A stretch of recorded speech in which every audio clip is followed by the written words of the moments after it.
Here comes Butler. He's shifting. Look at that. Look at this.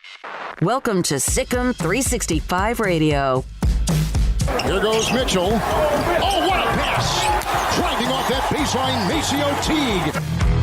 Our coverage of the NCAA Tourney in Indianapolis is brought to you by IdealMRI.com, Southwest Sports Medicine and Orthopedics, Allen Samuels Dodge Chrysler Jeep Ram Fiat, Marco's Pizza, U.S. Army Waco Recruiting Company, Willis Law Firm, Richard Carr Buick GMC Cadillac, First National Bank of Central Texas, The Nichi Group.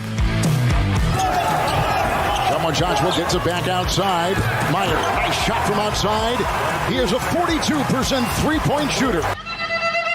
The 3 o'clock hour is sponsored by Waco Custom Marketplace. Meats, sweets, Texas treats, and a cut above the rest. 425 Lake Air Drive, Waco. The other way, can they beat it? On the fly, Flagler, Now we go live to coverage of the NCAA men's tournament in Indianapolis. Here's David Smoak, Paul Catalina, and Craig Smoak. We have a saying, stick your head in a tank of gasoline and light it with a match, and here we go. Full throttle for 3 consecutive hours, including some local flavor with a player who's from Oral Roberts, who right now coaches for the Indiana Pacers. Also, Lauren Cox, former Baylor Lady Bears All-American, who played for Indiana Fever. She'll join us at 5:30, but we'll hear from Scott Drew, Maceo Teague, Villanova's Jay Wright. We'll also hear much more. Ron Roberts, Baylor defensive coordinator. Craig Smoak and Paul Catalina in studio. I'm live in Indianapolis, where tomorrow the Sweet 16 gets underway. Baylor and Villanova will play the winner of Oral Roberts and Arkansas. We're going to hear from Moses Ehamby. He's a former Oral Roberts star who's a part of the Pacers staff in just a minute. But guys, your thoughts. Here we are on the eve of the Sweet 16. It's time to get going. Yeah, I thought it was going to start today. I was all excited to watch basketball while I was doing my work today. And then last night I checked the schedule and realized it was all Saturday and Sunday for the Sweet 16. But yeah, let's get it going. And you know, it's been feels like forever since we've seen a basketball game now, and I'm ready to go. Well, it feels like forever since we've seen a basketball game, and this might be the last weekend we see basketball games involving, the Baylor men at least, and then potentially the Baylor women. So, I mean, that's what you get with tournament time. Hopefully it's not. Hopefully we're watching, the men advance into the Final Four and the women do their thing as well. So, yeah, it's time. It's win or go home time. That's what it is. So, very excited to see what happens this weekend. That poll that we discussed yesterday and I put up about what is your interest most important, men's basketball, women's basketball, Sweet 16, or spring football, 91.6% went with men's basketball. And the other two were pretty much even, women's basketball, Sweet 16, and football, spring drills as well. We have a lot to get through. There's breaking news in college basketball. How about the story? I mean, for a school that has all the money and that everybody wants to be there and they can get anybody they want, how dysfunctional is the University of Texas when it comes to the major sports and head coaches? Shaka Smart headed to Marquette 2 weeks after he was the toast of Austin because he won the Big 12 Conference Tournament, and now he is gone. Yeah, I mean, it's too many cooks in the kitchen. We've said this over and over about how things work at the University of Texas. I think it's good the way they let this play out. Nobody had to get fired. Nobody had to resign. It was just, Shaka's going to take another job that's better for him. He can coach the style that he coached at VCU at Marquette. I don't know why he didn't do that at Texas, or he misstepped there. And, they're just about the same as they were when he got there. And, I'm sure there was pressure from the outside. And if you're Shaka Smart, get while the getting's good. Well, if, football's any indication, then I'm looking forward to Chris Del Conte announcing their new head coach later this afternoon. Because, he had that job lined up, and it seems to me that there might have been an unspoken agreement between he and Shaka that, hey, we're not going to extend your contract, and that basically means we just go our separate ways and we don't make this too dramatic. And so I think it's good on Shaka Smart's part to go ahead and just make the move that's right for him. I can't imagine that he was happy in Austin. I know he was initially, and I don't care how great the city is, the facilities are, the history might be. If in a program where it just, his entire time, it's just felt so tumultuous and just out of sync, that wears on you. So I wouldn't be surprised one bit if Shaka was just as ready to leave Austin as Austin was ready for Shaka to leave. It's interesting, though, because of all the fanfare that occurred, just a few years ago with his hire. I mean, they were going to be dominant. They were going to wreak havoc, no pun intended, and they were going to do this and that. And at the end of the day, they won 0 tournament games. So, yeah, very interesting, but not surprising in the least that Shaka Smart's moving on. And, good on him for already having something lined up. And I'm sure UT, like I said, already has plans as well. I think that he will now be successful again. Not that maybe there's a couple of things at Texas, but I do think now he goes to be able to recruit the player that's going to have a chip on their shoulder. Doesn't mean he's not going to get elite basketball talent because Marquette has a great history.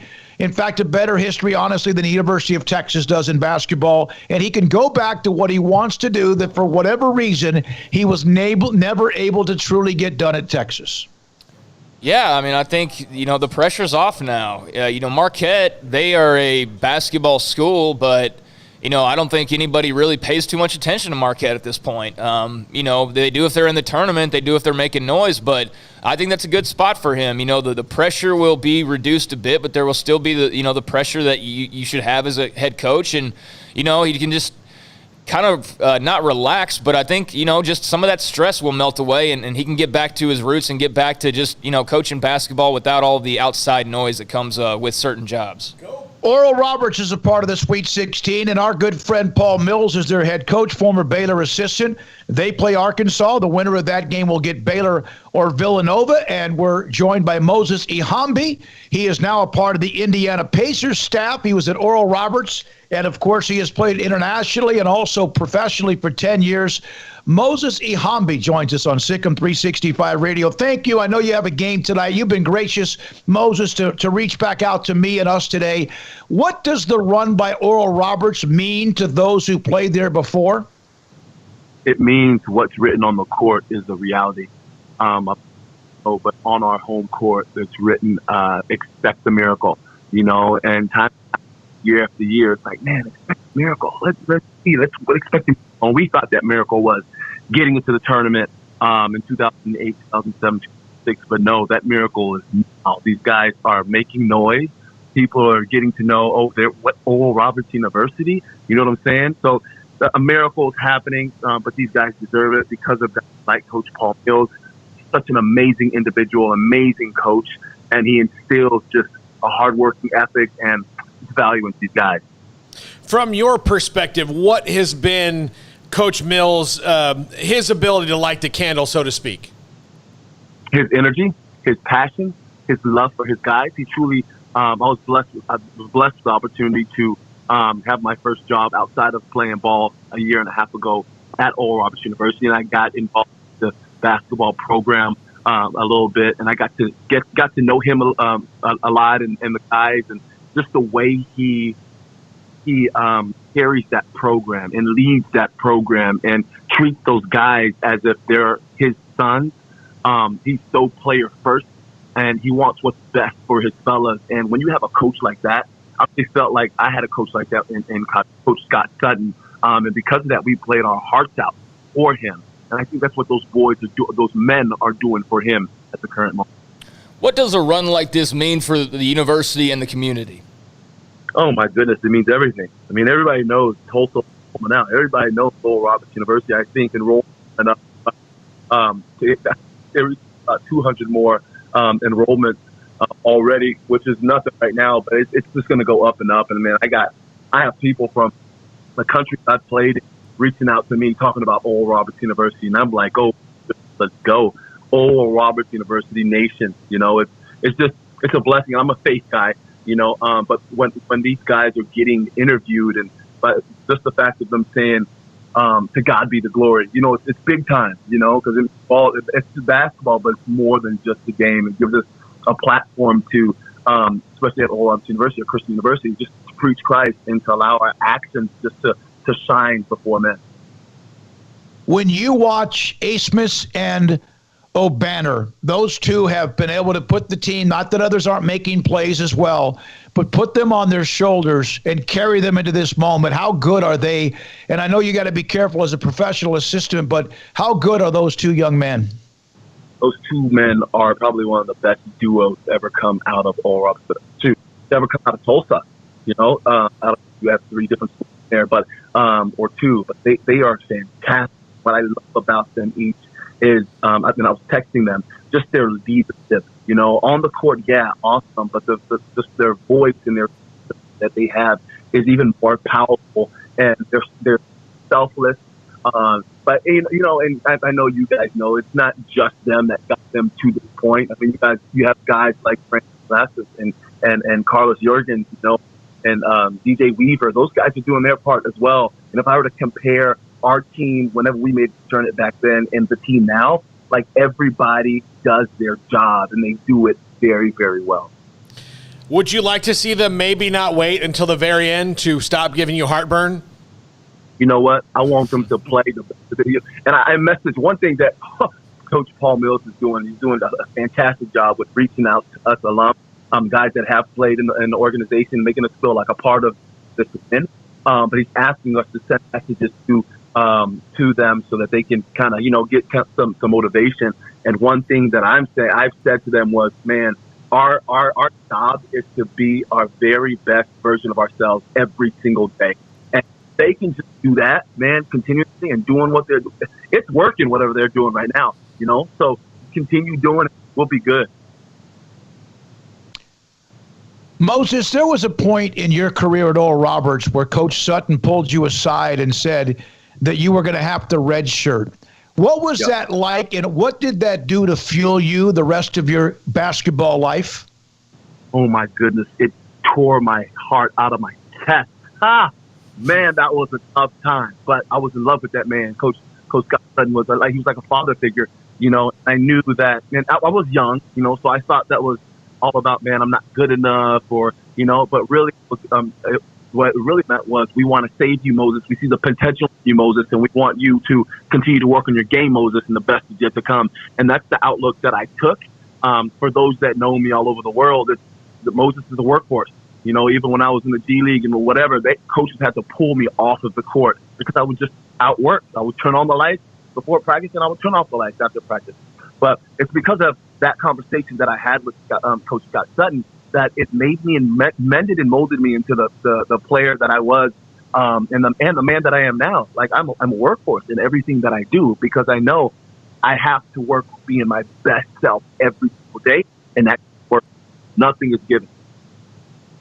So you're currently with the Pacers. I know you guys are getting ready for a game tonight. What's that been like, that ride into the NBA and in the front office, so to speak? It's been fantastic. Played for Coach Nate Dorkran. But when I was at Iowa Energy, he was my head coach there. We went to the championship, and he gave me a call and said, I have this opportunity, and I jumped mainly because of his mind outlook. With those at the standings right now, you wouldn't say, championship or playoffs, but his mindset is, we are going to win, and we're going to win a championship, and you want to be behind a leader of that, speaking that way and thinking that way, But with that being said, it's been a ride, and I'm loving it. We've had our injuries a little bit, nicks and crannies, and we just got Karis LeVert back, which is an amazing add-on for us. He's playing really well. But my main job is, yes, assistant coach, but also player development, which I take as player development as a whole person, which I learned at Oral Roberts University, the mind, the body, and the spirit, like everything, it's so very important. But I'm having a blast being able to connect with the and coaching the guys and just being a part of an organization that speaks just truth, our core pillars, togetherness, toughness, and trust, and that's what we do day in and day out, no matter what. We're just seeking victories every single day. Moses, I believe that when you were your last 2 years at Oral Roberts, you guys made the tournament. I know it didn't have the run that they're having now, but have you reflected back on that much during this time? Well, I'm going to have to correct you on that, man. I'm going to have to correct you. Last 3 years, man. There you go. First year we won the conference regular season. Then we lost in the conference tournament, buzzer beater, Oakland. I would never ever forget that. So we got invited to NIT, and then all the seasons after 1, 2, and 3, 2, 3, and 4, we always won the conference and made it to the tournament. But it took that loss, that buzzer beater from Oakland, to fuel that flame. But making the tournament was a dream, man. That's why I'm so happy for these guys right now, because they are living their dream. And and one thing I say to them, man, is, man, when you're asked what time is it, it's right now. Where are you at? You're right here. What do you have? You only have this moment. So cherish the moment. Be as present as you can, and be the best you can be in this moment. And the stars the limit, man. The sky's the limit. Moses, thank you, man. We appreciate you being a part of the show. Thank you. Good luck with the Pacers, and also good luck to Oral Roberts. There is a chance they could have a collision course with Baylor. Have you seen the Bears play much at all? Have you had time to watch Baylor? With where I'm at, man, I don't have any time to watch any of that. I have not had any time to watch the Baylor Bears, but my money's with ORU. So yeah, I know. I get it. Thanks for your time. Good luck tonight to the Pacers, and appreciate you making room for us today. Absolutely. Take care, guys. Bless. Great stuff. Moses Ehambe with us on SicEm365 Radio. The SID, Scott Slarks, told me that he would be a great segment, and he was, and we appreciate him starting off the show, as it was the time for him to squeeze in before their pregame with the Pacers playing tonight. All right, now, Paul, Baylor and Villanova. I was on with the Big 12 Network earlier today, spoke with all of them, Tim Welsh, obviously, Ari as well, and then with Dave Archer. They were talking about how Villanova has always been known as a team that likes to play the game low, but this is more of an offensive team, even with the loss of their guard and Colin Gillespie. They have Earl inside, who's a fantastic, Anderson Earl inside. Your thoughts about that? Can Baylor actually throw? He's 6'9", can go outside. You have Flo Thamba, you have obviously Vital, and you have Matthew Meyer, and of course on top of that, you can bring in JTT. You just kind of a mixture of a lot of guys on him at one point? Yeah, I think so. I think though, ultimately, this is going to be about Baylor trying to run at their pace. Jay Wright mentioned that they might run some zone or do some other things. But, yeah, I think that Baylor's going to try to run at their pace, and then defensively, they're going to, they've really not been bothered too much by the big guys. I mean, I know that you see a lot of backdoor cuts in that, but sometimes I think they just give that up so that they can say, all right, well, your guards aren't going to do anything because they're locked down. It's Jeremiah Robinson Earl, the 6'9" sophomore for Kansas City, as they've been able to really kind of tweak things since the loss of Colin Gillespie. Here is Maceo Teague on how everyone talks about Baylor's guards, as you could expect with what they do both offensively and defensively, but how the guys inside, whether it's Flo Thamba, whether it's Jonathan Shamwachachua, or Mark Vital and others, who make things easy for the guards. Yeah, everybody. Whoop. You might Not have sure to what that was. Reload that one. I don't know. All right. Well, we'll come back to that when we get. So here's Scott Drew. We know the story. Tristan Clark, the big man inside from San Antonio, went down. It was a couple of years ago, right before the week they were going to play Kansas, and the news came down, and it was like, oh, my God, they may not win another game. And so they went small, and it opened the door up for a lot of young men who had been waiting for their turn. The rest is history of who they've been the last 2 years. And Scott Drew on the change from what was a pretty much almost exclusively a zone team to who they are now playing man-to-man. Well, I think Syracuse is showing that it still works. But with us, it was personnel based. We'd gone from a team that was really long and similar to Syracuse in that front line to a smaller, quicker team. And obviously a pressure man-to-man style favored our personnel more. And with the three-point shot, coaches, it's tough seeing a team make threes on you. So sometimes you lend yourself to thinking if you're in man-to-man, you can get out pressure more. That's Scott Drew on going from zone to man, and we've seen what it's meant. Now, Jay Wright, we know the history. 2 of the last 4 national titles. on Baylor's defense against Villanova? I don't think it's a kind of team, Eric, that you can just do one thing against these guys. They're too smart. We're going to have to change it up, and they've seen everything. In the Big 12 was just outstanding this year, and there's great coaches. So there's the one thing I can definitely say we're not going to do is just go out and do one thing against these guys. They would just slice you. Thanks, Coach. You got it. And our final question will be from Dan Gelston. That was it. Okay, that's Scott Drew. Excuse me, Jay Wright on Baylor. Do we have the Maceo T? You want to try that again? Yeah, let's go ahead. All right. Yeah, Maceo everybody T, gives us the everybody gives us the credit, man. We shoot a really high percentage at the rim because of those guys. I mean, they carve out space for us in the lane. That way, we're shooting one-on-one finishes at the rim as opposed to one-on-two. They make our reads a lot easier. They're selfless guys. Like, they're extremely selfless. Like, Flo, he tells me, like, instead of doing this, like, I'll pass it. Like, instead of coming off a ball screen, like, just pass it and I can set the screen, or like different reads throughout the games. And he said, then you'll get the shot. Like, it's never like I'm about to get, like, Flo's never saying just do this and then I'm gonna be open. He's saying, like, do this and you're gonna be open and you're gonna be able to shoot the ball. If you miss it, like, I already have position on the backside to get the rebound. So, like, that's the type of stuff that Flo says. Like, John is he sets really good screens. He cuts out space. And John, in transition, we get threes. Like, I think I've gotten like 4 threes, like me specifically this year, because John sprinted the floor and the guard had to drop down into the paint some. And one of the guards found me across the floor and I shot the 3. And it was all because John sprinted the floor. And I pointed at John like, yo, you just got me that 3. I appreciate it. So, I mean, those guys, they do a tremendous amount of things that goes unnoticed, that aren't on the stat sheet, that the everyday person who's watching the game is just like, oh, these guards are really good. But actually, our bigs make us really good as well. Well, there you go. Yet another humble response from a guy that's one of the main reasons Baylor is where they are with the bigs. And they're not offensive threats inside. Vital can on occasion get double digits. Chachua very rarely.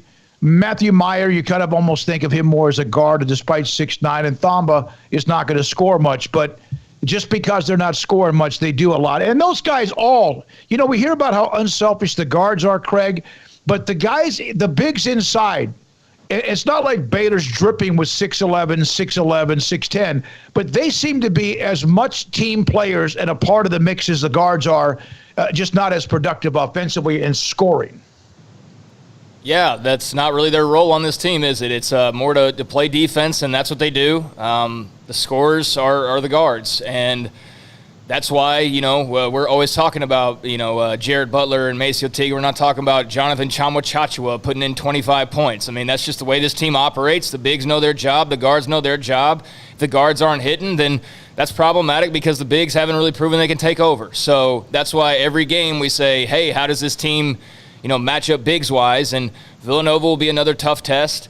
Wisconsin wasn't as much of a test as, I thought it was going to potentially be, which is a good sign. So, yeah, I mean, they're the number 2 team in the country. They match up well with everybody. Maybe everybody not named Gonzaga. We don't know. We might be able to see that, but Villanova's going to be a tough team, and it should be. It's a Sweet 16, for God's sake. So every game's going to be tough. Every game's going to be one that you can kind of assume probably goes down to the final minutes, and that's what I'm expecting this weekend. Yep. Obviously, Paul, tomorrow, Sweet 16 begins.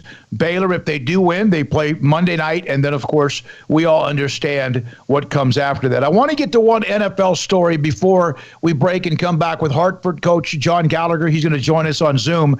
So Miami, Paul, help me out here. Miami traded the number 3 overall pick to San Francisco, picked up a first-round pick in a couple of years, a third-round pick this year, dropped to number 12 overall, and then turned around and traded that to Philadelphia to move up to number 6.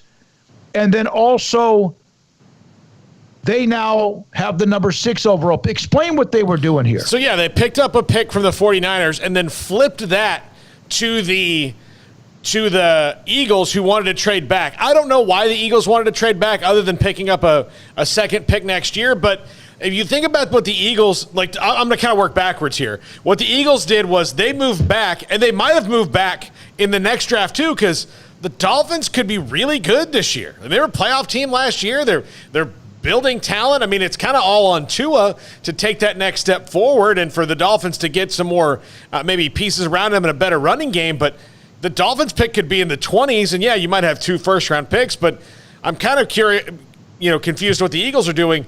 Clearly the 49ers are going up here to get into the quarterback game, and they're comfortable moving up to 3 with whatever comes after, whether it's, we know Trevor Lawrence is gone first, unless Urban Meyer decides he doesn't like him out of the blue, which I doubt. And then, whether it's Zach Wilson or Justin Fields or whoever at number 2, whatever happens at number 3, they're comfortable with, whether it be, Fields or Wilson or whoever they're going to have. So the 49ers are getting the quarterback game here in this draft, which means, Jimmy Garoppolo is probably a short timer there, which was rumored anyway. And think about what the Dolphins have done. This is pretty much just because of the Laramie Tunsil trade a few years ago. They've been able to kind of own the last couple of drafts with multiple picks. Well, they did a good job.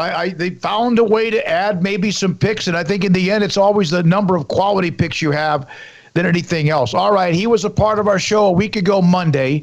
John Gallagher, the head basketball coach at Hartford. Baylor beat them on that Thursday in the opening round of the NCAA tournament.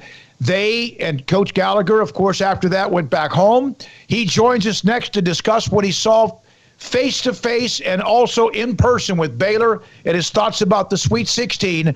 John Gallagher of Hartford is coming up next on SicEm365 Radio.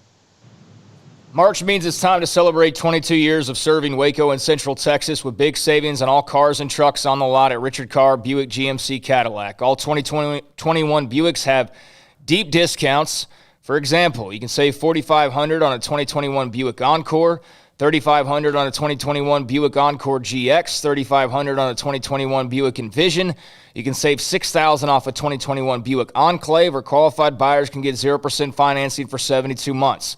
If you want the best truck, you want a GMC. Find savings like $8,000 off a 2021 GMC Sierra, or save $6,500 on 2021 GMC Cadias and 2021 GMC Terrains. And Richard Carr Motors is your local family dealer that wants to earn your business with great prices, free oil changes with new purchase, and priority warranty service on all vehicles bought. So come by their clean and disinfected showroom to take a test drive and let them bring the test drive to you. Right now, during the big basketball tournament, you can come by and also take a shot to win additional prizes. It's the big 22-year anniversary sales event going on now at Richard Carr.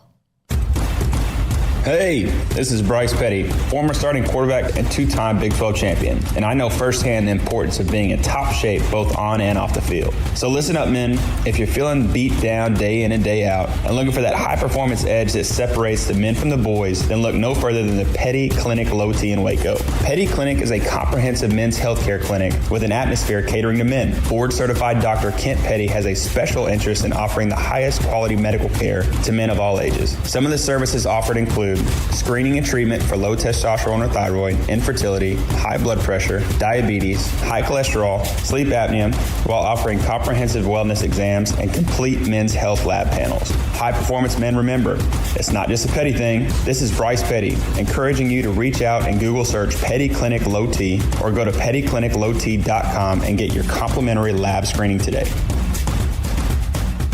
Parenting is full of surprises. You never know what to expect. So after our son was born, I called my Texas Farm Bureau insurance agent to set up a life insurance policy in case something happened to me. Sawyer is now 2. And we'll soon have a sister. There's no one else I would trust with protecting my family. Stop by and see our agents at one of our 3 McLennan County locations. Coverage and discounts are subject to qualifications and policy terms and may vary by situation. Stepping into a new pair of boots is great, but stepping into the boots of a U.S. Army officer can also add confidence and leadership skills to your son or daughter's career path. There are more than 150 occupational specialties to help them find the best fit for their future. See all the things your son or daughter can achieve in our boots at GoArmy.com. U.S. Army Waco Recruiting Company, 254-598-8131 or 254-776-1543. In the market for a quality metal building? Since 1943, Pioneer Steel and Pipe has helped Central Texas residential and commercial customers with metal building design, panel options, building components, and trim options. Pioneer Steel and Pipe's residential line is energy efficient, offers low maintenance, reduces insurance payments, is impact resistant, and carries up to a 45-year limited warranty. In addition, they can also help you find a metal building contractor for your project. Pioneer Steel and Pipe with locations in Waco and Bryan and at pioneersboys.com.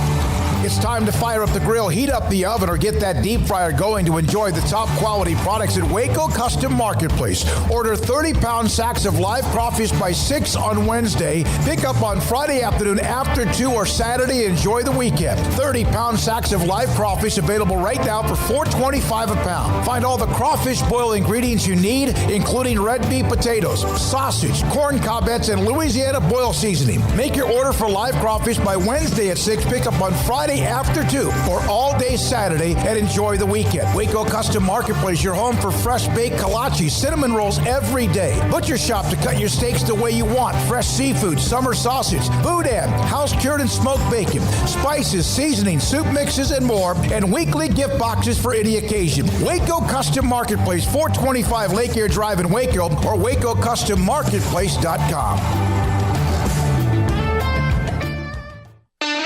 Welcome back to SicEm365 Radio.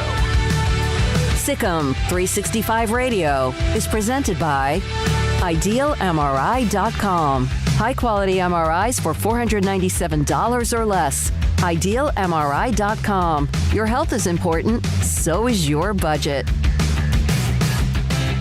We are back, SicEm365 Radio. I'm in Indianapolis. Paul and Craig are in studio in Waco, and on the screen is one of our favorite college basketball coaches. He joined us the week of the NCAA tournament. Hartford head basketball coach John Gallagher is with us. Man, it's great to see your face. Great to see you got that smile on your face. How have you been since the opportunity to play in the tournament? It's been a whirlwind for our program, for just the university. And, we're just recruiting. We're involved with two of the best players in the history of the school. We're trying to get that done. We return everybody but Tracy Carter. So we have a chance to be really good. But it doesn't stop. Like, you got to continue to do it. But David, it's great to watch the Baylor Bears, and I love watching them in the second round. And they did not disappoint me. And I got a good feeling for your group. What does your team learn from playing a team like that they can take forward into the next season? It's crazy.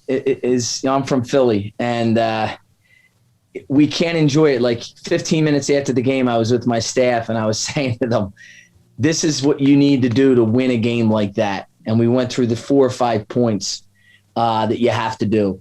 The reality is, when you have guys like Butler, Mitchell, Teague, and then the X factor, for them to win it, Mayor's gotta, he's the X factor.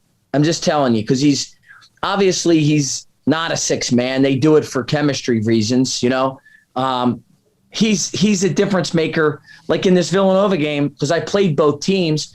Us and Texas are the only 2 schools that play Villanova and Baylor. So when I look at the matchup, I do think without Gillespie, there's huge advantages to Baylor. I mean, Gillespie, it would have been a phenomenal matchup if Gillespie did not get a season-ending injury. You have NBA guards going against each other. But when I look at it for us, how do we position ourselves?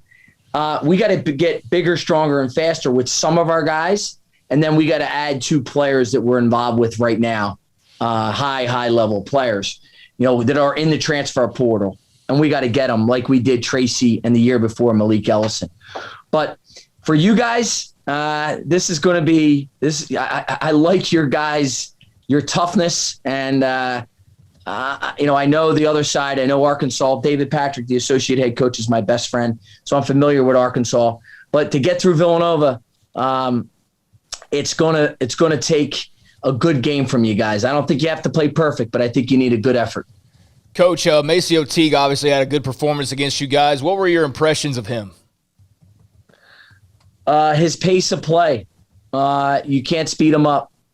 If you watch the Wisconsin game and you watch our game, I thought we did a good job defending them. The reality is their mid-range shots that they hit, no one in college basketball hits them. It reminds me of the Villanovas 2016 team. That's how good Baylor is. I think there's teams in the tournament that could present Baylor and Gonzaga problems, but they're the most talented two teams. And the way Baylor's played against us and Wisconsin, it was pre-COVID Baylor. If we got post-COVID Baylor, it would have been a closer game, but we got pre-COVID Baylor. Okay. Yeah, the calendar moved on just enough for them to kind of get back, and they had the chance to practice as well. I think losing to Oklahoma State helped them. They got on the practice floor more. They got their identity back. The defensive intensity in our game, if we could got the defensive intensity, at the end of February, we could have ran our offense more fluidly. They took us out of our stuff, and they took Wisconsin out of their stuff. And that looked like, the Bear team that I saw pre-COVID. John Gallagher, head coach at Hartford, with us on SicEm365 Radio. What is it like to have to defend so many guards? And I know that they do that on defense as well. And then you said Matthew Meyer, and he came in, and of course, he is a difference maker. There's no question about it. But how difficult is it to try to pick and choose who you can take care of and who you can't? So, when you go in a game like that, and you watch, I watched 11 games of them, and I studied pre-COVID, post-COVID, and their numbers offensively were 180 post-COVID, 180. The offense we faced was top 10. So what I think they got back, and the key to their team, in my opinion, is Mitchell, Davion Mitchell, because he was excited to be there, the passion, the excitement. Post-COVID, they looked tired. They looked tired. But Davion Mitchell had a smile about him. He was laughing. He had an energy that was contagious with the group. And, we try to overwhelm people with our energy, even though it's sort of our DNA. He didn't blink. Davion Mitchell didn't blink. It was impressive to see. And to see it up close and personal, like up close, and feel his energy, he makes everybody else he gets everybody else on a rhythm. Last week when you were on our show, you mentioned the Villanova culture is kind of what they have, what Scott Drew's got going at Baylor. Can you kind of go a little bit more into what Jay Wright has created there at Villanova, and how he went from being a guy who they were a really good team, but he then took them to a powerhouse? So, he has an unbelievable identity. And I think Scott, I think there's very similarities in studying them. I think the programs have great similarities in the type of person that comes into that. Like, you could feel their connectivity and their energy to the program. And Jay, obviously, he's a good friend, and we played them earlier in the year, and he said some great things about our program. And when I watch his growth, like when I study him, because, I'll give you a great example. In Philadelphia, I played at St. Joe's. We hate Villanova. It's called the Holy War. St. Joe's and Villanova hate each other. Okay. I never rooted for Villanova. Never. I never rooted for Villanova. 25 years ago, I would be out of the store buying a Baylor Bears jersey to put it on when I was a kid. I hated Villanova so much. What Jay has done is, I don't root against them. Now, I'm not going to say I root for them. Okay?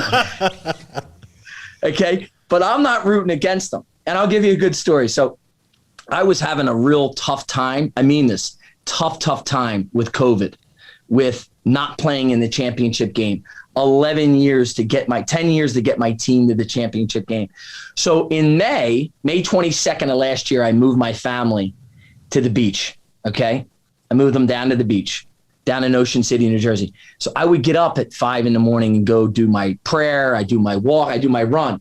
So I'm done doing a 3-mile run and I'm walking, right? And this guy comes from behind and hits me in the back. I thought I was going to end up in a fight at 5:30 in the morning. It's Jay Wright. It's Jay Wright. Okay. And he's like, Gal, good to see you. And I'm like, so we run into each other at 5 o'clock in the morning in Ocean City, New Jersey on our walks. And I'll spend probably 20, 25 minutes with him. And I'm impressed with just the way he goes about doing his program. And I'm going to give you the highest compliment for Scott. And I said this last time. Jim Calhoun had the greatest turnaround in the history of college basketball with 4 championships. I said this to Scott in the hallway before we played him. Scott Drew and what he's done there at Baylor, he's right there with Jim Calhoun. And I think the similarities between Jay and Scott in the culture and the type of player they get and the way they play for we call it the neighborhood, the way they play for their program is so good to see. And I think if we got a different draw, if we can get to a 15 or 14 seed, we can win a game. But you cannot win a game against the top 3 team or top 2 team as a 16. It's too hard. And UMBC did it. Virginia had to lose their best player the week before. They had to have that injury happen. And I'm just giving you the facts. Coach, it's been an interesting tournament. We got a 12 seed alive, a 15 in Oral Roberts. Syracuse, does what Syracuse does. A lot of great games this weekend. Are there any particular storylines, teams that you have a relationship with or you're keen on seeing this weekend? Yeah, obviously my best friend and one of my best buddies in the business is Porter Moser at Loyola. Mm-hmm. So I got a good story for you guys. So we're on this Zoom, and it's Jeff Van Gundy, it's Steve Donahue at Penn, Mike Martin at Brown. We have all these guys on the Zoom. Timmy Miles, who used to be at Nebraska. David Patrick is the associate head coach. We got all different guys. And Porter Moser's going through his ball screen defense. So I said to him, You're telling me in a game, this is on a Zoom, in a game you're going to go 3 different ball screen coverages on 3 different players? He says, yes. I said, you're lying. You could never do that in a game. So I got, my Irish up. We're going at it. You're lying. So in the Illinois game, listen to this. He goes with one of the kids. He goes ice. He goes under another, and he switches another in the same possession. I rewatched the game. I'm taking notes. I said to my staff, can we get to this detail level? Because there's only one coach in the country that can get to that level. There's one. And listen, there's a reason Porter's going to be the guy Texas goes after. There's a reason that Indiana is his top choice, because there's one coach in the country that demands that detail, that type of detail on the defensive side. And I've seen it like in the Zoom calls, and I've learned so much. I think if there's a dark horse to win the national title, it's Loyola. Well, they're obviously fun to watch as well. You mentioned Texas, if you don't mind, with Shaka Smart going to Marquette, which I think for him, he'll go back to getting the kind of player he had maybe at VCU, a chip on their shoulder, a basketball school. I don't know. But is Texas, I know it's the school, it's got money, everyone, but is it a basketball job? I mean, listen, when I started in the business, I started out recruiting Texas. If you look at my roster, the head coach of Texas Commerce used to play for me, Jared Von Rosenberg. And I think Texas is a gold mine. I think it's a gold mine job. I think it's one of the best 5 jobs in the country. And I think, whoever takes that job, Rick Barnes did a great job. Shaka had it going in the right direction. I just think if you have the Texas high school coaches, and I think that's everything. And look, Chris Beard, Jared and Chris Beard used to be roommates. That's how funny that is. Jared Von Rosenberg and Chris Beard. So I know Chris well. Chris is got the high school coaches. He's got that DNA. He's got that toughness. And, Scott has it really going at Baylor. So when you got Texas Tech and Baylor got it going, and, you're the 3rd school now, this year it's Baylor. The other year it was Texas Tech. you got to make sure that whoever gets that job can recruit Texas. Yeah, there's no question. One more question from me, John Gallagher from Hartford. The Baylor has Villanova. We know this is going to be a knockdown, drag out to Villanova with their proud history with what they've done recently and Jay Wright. If they can get through this weekend, obviously that means there's only 4 left. But doesn't it help that if they do, that means they beat Villanova? And then, of course, it might be Oral Roberts or Arkansas. And I don't know what they do tomorrow. But by beating Villanova, does that just make them even tougher and ready to possibly do this thing right next weekend?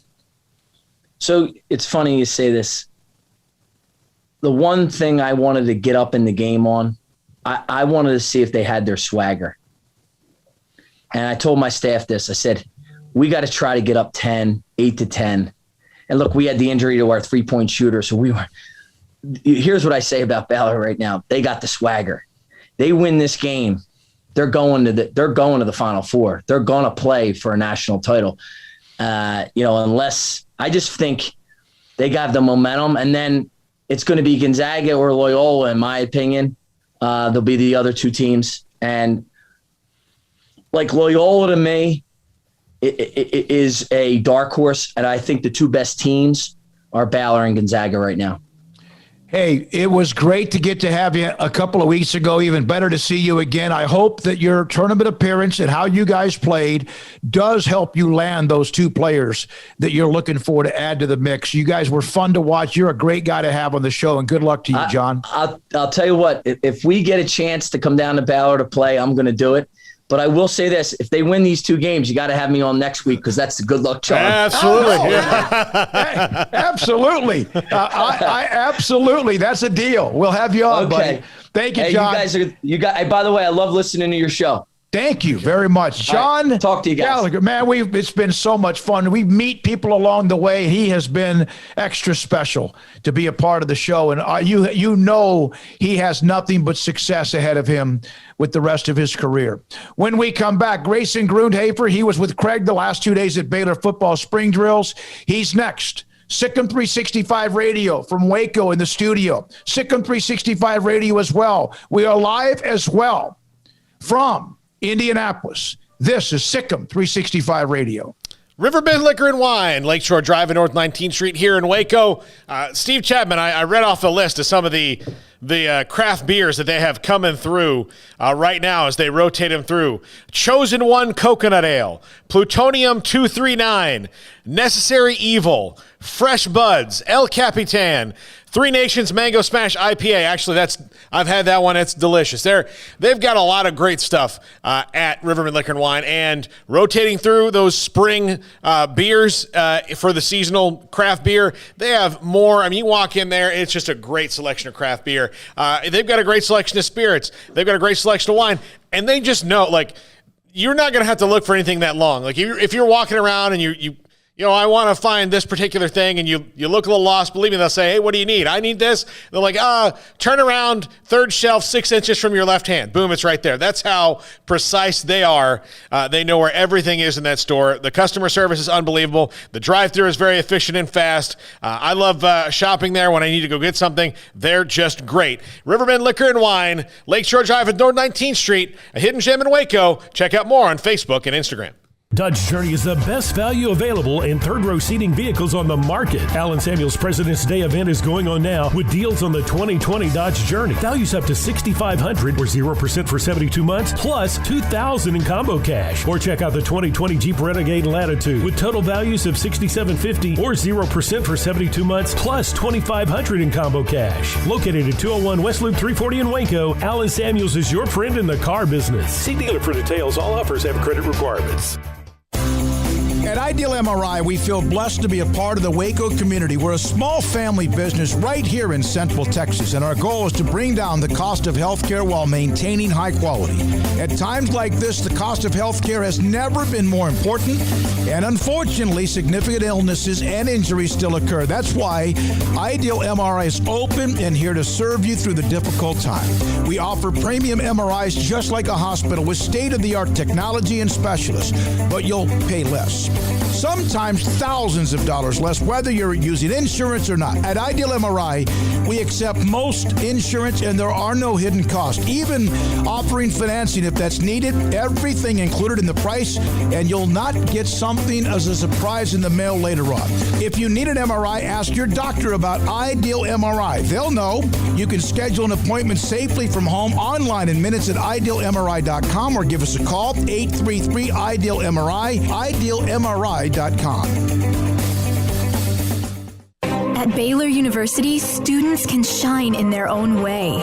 Or should we say their own ways? Because there's no limit to the ways Baylor students make the world a brighter place. Whether they're leading a student organization or following a higher calling, getting advice from faculty, or taking part in world-class research, pursuing their dreams, or working toward their dream job, students find their place to shine at Baylor, where lights shine bright. Do you or your kids get nervous about going to the dentist? Stonewood Dental, Dr. Steve Childress, he can help. I've spent a career taking care of patients who as children had bad experiences, and now they're adults that hate going to the dentist.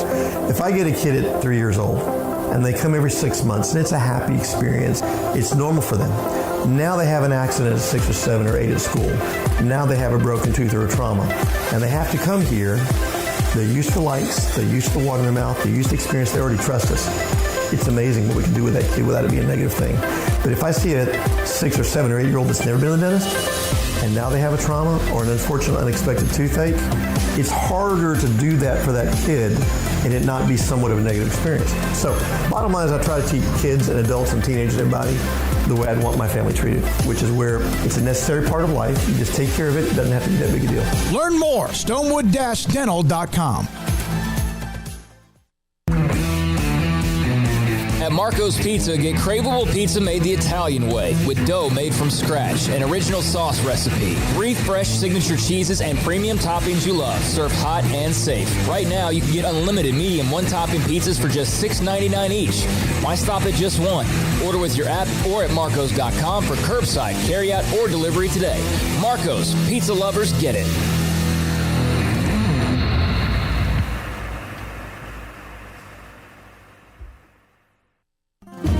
Welcome back to SicEm365 Radio. It's time for our weekly segment with Grayson Grundhafer of SicEm365.com. Brought to you by Pioneer Steel and Pipe, where customer service is their main focus, and best in metal, steel, and pipe for large or small projects, with 2 locations in Waco and Bryan.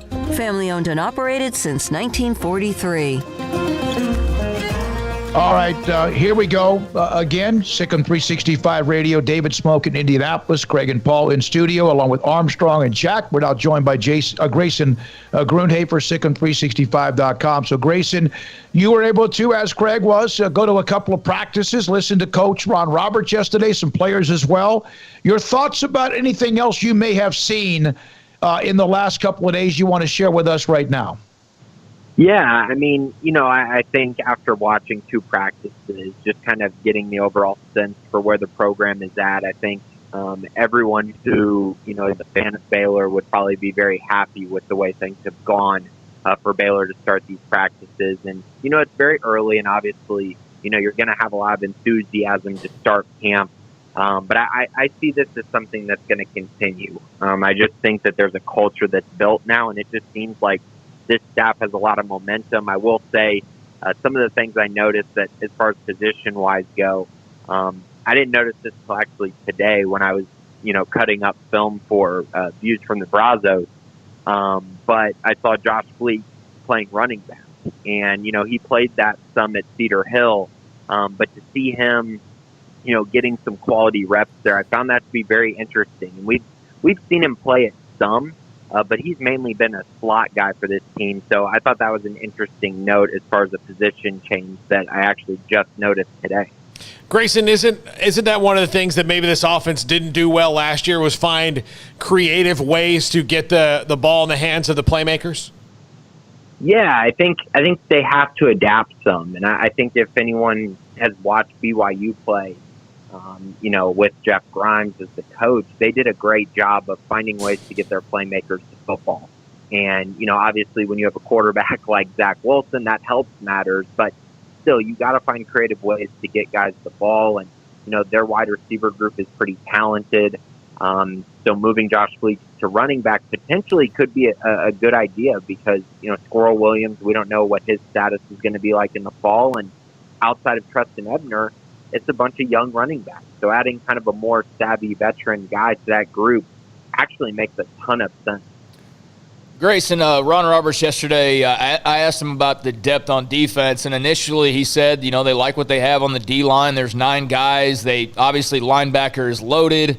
Cornerbacks they feel good about, but he did kind of, come back around and mention that safety's a little bit thin and that here in the next few days they're going to start looking at maybe moving some corners to safety because he likes their corner depth. Did that stand out to you at all, or what did you think about what he said there? And who do you think is potentially, if you've given it any thought, a candidate to maybe make that move? Yeah, I actually wasn't too surprised about him. It's something we talked about, Craig. They have Christian Morgan and J.T. Woods, but outside of that, it's a lot of unproven guys, whereas at cornerback, I think they feel pretty good about, guys like Raleigh Tejada and Taylor Barnes and Mark Milton, who played some last year, probably Chateau Reed as well. And then, of course, I think this also means that Jaron McVay is probably locked into the star position behind Jalen Petrie. So now that kind of narrows things down a little bit if they're kind of not feeling great about safety, the depth.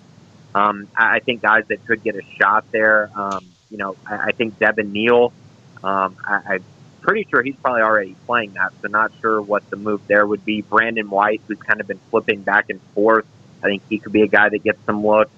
As far as other corners, maybe A.J. McCarty, another young guy who could get thrown into the mix back there. But it's really interesting because if you look at their depth chart, a lot of the young guys were projected to play safety already. So there must be quite a bit of movement that they're still trying to work out. This is a spring drills, and it's like I even mentioned this Wednesday for you guys being there. It's like Christmas morning because it just didn't happen last year. What do you think it means to Dave Aranda? We've discussed Mateos and Grimes, and I saw where today Brigham Young had their pro day, and a lot of talk about the offensive line and, of course, the quarterback and Wilson. But what do you think this means to Dave Aranda? And you guys mentioned he was more, I guess, maybe, I don't know, vocal or energized, but we didn't even see him last year. What does it, in fact, mean to him to have this opportunity? I don't think Dave Aranda really gave it away as much as he probably could have, the meaning of spring football. I actually think Ron Roberts was a little more telling because he talked about, saying, like, guys, we didn't have an opportunity to build a relationship with our players. We just kind of showed up and then, we're supposed to build relationships on the fly and figure out what makes guys tick and figure out, just personalities, which is so important. You have to know your players to know how to coach them. And he spoke on it a little bit more, but I think it'd be the exact same thing that Dave Aranda would say. They didn't get a chance to get to know their players the way they needed to. They had to do it all through Zoom. And, by the time they came together, it was just too late. They just didn't have the opportunity to really build that foundation. So now I think they've done a great job with that. They've built a foundation with these players, built a relationship with these guys, and now I think you can start to build trust because of that. And I think that's exactly what they have right now. And, with his ability to go out and hire guys like Jeff Grimes and Eric Mateos and Vic Valoria, guys who the players already really respect, I just think things are trending in a much better direction. And I bet if Dave Aranda, if you were to ask him, I bet he would say spring is invaluable. And the one that they missed last year set them back a whole lot and really was kind of the beginning of what the season ended up being. Do you get the feeling the defense can maybe hit the ground running a little bit more than obviously the offense is new, but that they're kind of hitting the ground running right now, just building on last year? I do, and I think that they have a lot of leadership, and I think that's the biggest thing that the offense really needs to find. You have Ebner, but I think they really need to continue finding more veteran leaders on the offensive side. But on the defensive side, Terrell Bernard, Jalen Petrie, Dylan Doyle, after talking to him yesterday, Raleigh Tejada. I mean, these are veteran guys who are not going to put up with, lackadaisical effort or, bad plays here and there. They're really trying to hone in on the scheme and try to get better and better. And, I think Ron Roberts, the biggest compliment he could say was kind of talking about how they're going to expand their playbook a little bit because they trust guys more. And they're continuing to trust the leadership that they have in the players that they have. And that's a big deal. That means they're going to be able to scheme more things. And, the more I look at it, it's really the biggest question mark for me, even though I know Ron Roberts said safety. To me, the biggest question mark is still the defensive line. They have got to figure out how to build depth there and continue to keep guys healthy and continue to build on the rotation they have. I know Robert said 9 guys deep. I don't know if I quite see that yet. I think they could get there, but I definitely want to see more out of the defensive line group, as I think they'll probably be the difference between Baylor being a top 50 defense and Baylor possibly being, an elite level defense like 2019, where they're inside the, top 10 to 15 range. Grayson, I haven't had an opportunity to really see every position group because, they're kind of spread out and depending on where we're allowed, you can only really watch one thing at one time. I haven't seen a lot of the receivers. Have you been able to, you mentioned, or the running backs, you mentioned, Jonah White moving to or being over there at running back, but have you been able to have a chance to watch much of the receivers at all? Yeah, I actually was thinking the same thing yesterday. I didn't get to see much of them yesterday, but I did the day before. I actually got to see them run through routes and catch some passes, and it wasn't a whole lot. It was just kind of route running, little subtleties here and there. Some things that I guess stand out. Seeing Jackson Gleason healthy, a guy that there's been so much talk about him. Haven't really gotten to see him do a whole lot, but saw him catching punts yesterday and then got to see him getting in and out of routes, which I was pretty impressed with. He looks quick off the ball, and he's a guy who could be a riser. Throughout the spring, obviously getting to see Drew Estrada, a great route runner, a technician, a guy who's been playing football for, 4 years now at the college level at Dartmouth. Seeing him at wide receiver was great. The young guys as well, Elijah Bean, Javon Gibson. You got the mainstays, Tyquan Thornton and RJ Sneed. So I've been impressed with the group, and I think, we talked about with the recruiting class, they need to get bigger at the wide receiver position. And after seeing Javon Gibson and Elijah Bean out there, both standing in at least 6'3", 6'4", right around 200 pounds, it's clear that, they're gonna bring up the average a little bit, and they're going to be guys who could be real big playmakers as things progress in their careers. Grayson Grundhafer, SicEm365.com, covers recruiting. We've talked mainly about practice. He and Craig were there. Tomorrow, Grayson, is it true that you've got a cot that you posted out in the parking lot of the football fields, and you're going to sleep there tonight because you can't wait, the anticipation for another practice? Oh, I can't wait. I'm finding every place I can possibly sleep. Hopefully they don't check behind the sled. I might be sleeping out there tonight. All right. Thank you very much. Thank you, Grayson. Craig, Paul, anything else for Grayson? Nope. Good. All right. Thank you, buddy. Good luck, Grayson Grundhafer. There'll be another media session tomorrow, availability tomorrow, watching practice tomorrow, and Jeff Grimes available tomorrow as well. Coming up next, the Lady Bears in San Antonio, Michigan tomorrow at 2 o'clock. Kim Mulkey on the head coach at Michigan and her respect for what that lady has done. And also today, we'll hear from Ron Roberts, Baylor defensive coordinator, and then Craig with a new segment that we launch, Off the Radar. That comes up at about 4:45. And in between all of that, Mejia looking for a new football coach again because Tristan Abram, after a year, headed back to Northeast Texas. And there's a reason behind it. It has nothing to do with negativity with Mejia, but something personal. We'll have that for him as well and for you as well. This is SicEm365 Radio.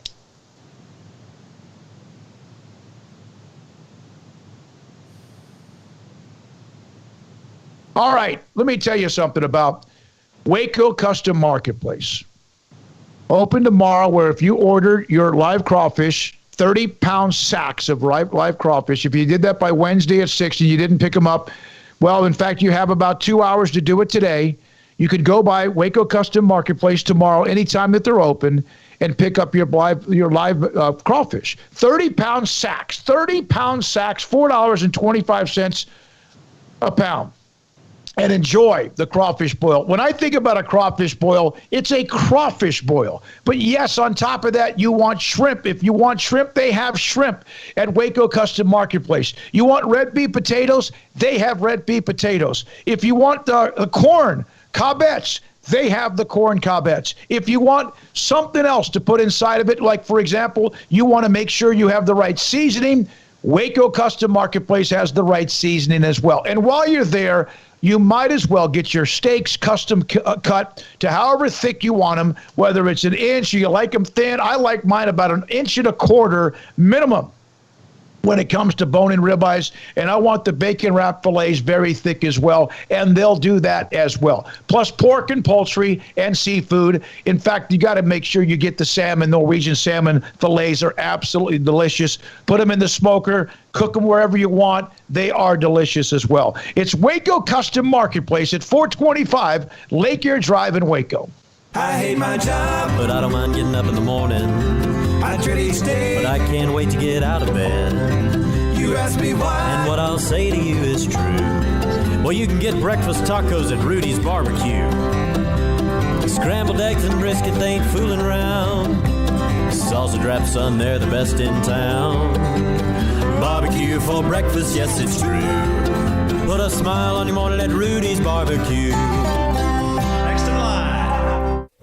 Stepping into the boots of a U.S. Army officer can add confidence and leadership skills to your son or daughter's career path. See all the things they can achieve in our boots at GoArmy.com. U.S. Army Waco Recruiting Company, 254-598-8131 or 254-776-1543.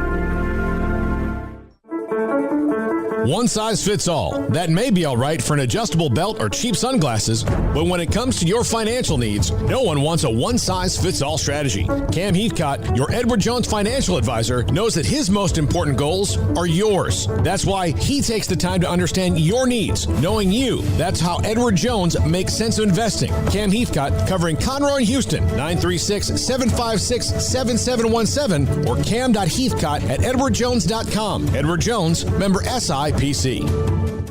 From the first workout to the last practice, sports is an incredible challenge. Hi, this is Dan Ingham with the First National Bank of Central Texas, and we're proud to support each athlete, every parent, and our educators. From families, small businesses, to the biggest industry, we're here to help. With remarkable products like First Free Checking, we've got banking ideas that fuel big dreams. The First National Bank of Central Texas. Familiar faces making local decisions. Member FDIC, Equal Housing Lender. Southwest Sports Medicine and Orthopedics, the team physician of Baylor Athletics. Our doctors specialize in the diagnosis and treatment of any and all sports-related injuries. Celebrating over a decade of service in Central Texas, our doctors are equipped to handle a wide range of issues, whether it's your foot or ankle, orthopedic spine care, your hand or wrist, knee and shoulder pain, or if you're in need of our arthritis or total joint clinic. Come see us at the new Baylor Scott and White Ted and Sue Getterman Sports and Orthopedic Center. Trusted doctors at Baylor Trust, Southwest Sports Medicine and Orthopedics. Our goal is to get you back in the game. Payments for qualified buyer with $4,000 down, 3.9% DTL, extra CD for details. The 22-year anniversary sales event is going on now at Richard Carr. Make your refund or stimulus even bigger when you add savings like a 2019 Buick Encore for only $169 a month, a 2018 GMC Train for only $208 a month, a 2018 GMC Sierra for only $374 a month. 100% credit approval is always our goal. Get here now and save during the anniversary sales event going on now at Richard Carr. At Redshirting Car, we give you more. With so many companies and policies out there, it gets so confusing shopping for insurance, and I never know if I'm getting the policy that's right for me. Luckily, I met the team at the Niche Group Insurance Agency. With the Niche Group, you can go to one company and get access to coverage options from many insurance carriers, and you get to speak to a real person about your specific coverage needs. With the Niche Group, I know I'm getting the right coverage at the right price. If you need insurance, talk to the experts at the Niche Group at 1-800-258-8302. Go inside. Nice defense by Reavers. But outside they go. And the three is down the hatch. Jared Butler. Welcome back to SicEm365 Radio. Here they go. It almost looked like Vital was in slow motion. He was in the air so long. Our coverage of the NCAA Tourney in Indianapolis is brought to you by IdealMRI.com, Southwest Sports Medicine and Orthopedics, Allen Samuels Dodge Chrysler Jeep Ram Fiat, Marco's Pizza, U.S. Army Waco Recruiting Company, Willis Law Firm, Richard Carr Buick GMC Cadillac, First National Bank of Central Texas, the Nitsche Group. Jamwa Chachwa puts it up and through as he climbs the ladder and sails. The 4 o'clock hour is sponsored by Boozer's Jewelers, the wedding ring store, specializing in custom jewelry and repair, all in-house.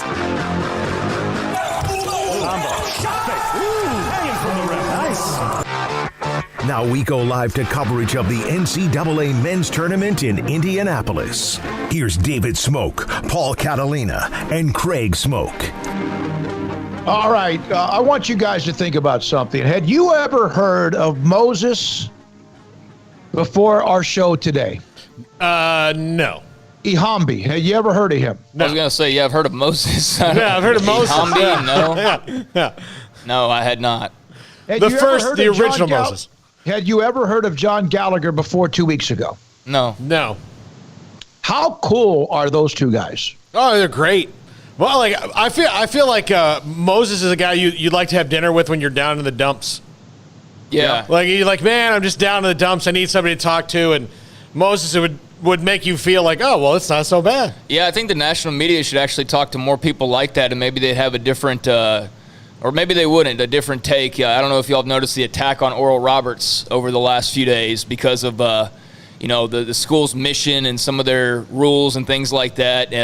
And because of that, because they're a Christian school, you know what that means nowadays. That means you are front and center for the media to attack you and attack all your values, your principles, your everything. And so I've seen like a handful of articles that just popped up, that are all, the same folks, the same typical people that want to cancel everything, that, now they want to cancel Oral Roberts here in the Sweet 16. So I'm rooting for Oral Roberts anyways, and hope they upset some grouchy media. But I think it's funny to read like a headline about how horrible they are, and then you listen to Moses and you realize, hey, they're actual people, actual good people, and you can talk to these people instead of making grand generalizations. But that means you'd also have to work a little harder, which I know those folks don't want to do. And Paul Mills is great people, and Sam Patterson among others as well. Paul, I sent you a text the other day when Abilene Christian beat Texas. We have a friend, a common friend of ours that does some things with us at the Super Bowl, who then put out a tweet. If you're rooting for Abilene Christian in this game, which they got blown out the next day or the 2 days later, then you're rooting for like evil because of some of their stances that they have as a university. Can we not just watch the freaking games and enjoy sports? See, that's social media. Well, yeah, and the other thing is, look, sometimes you like.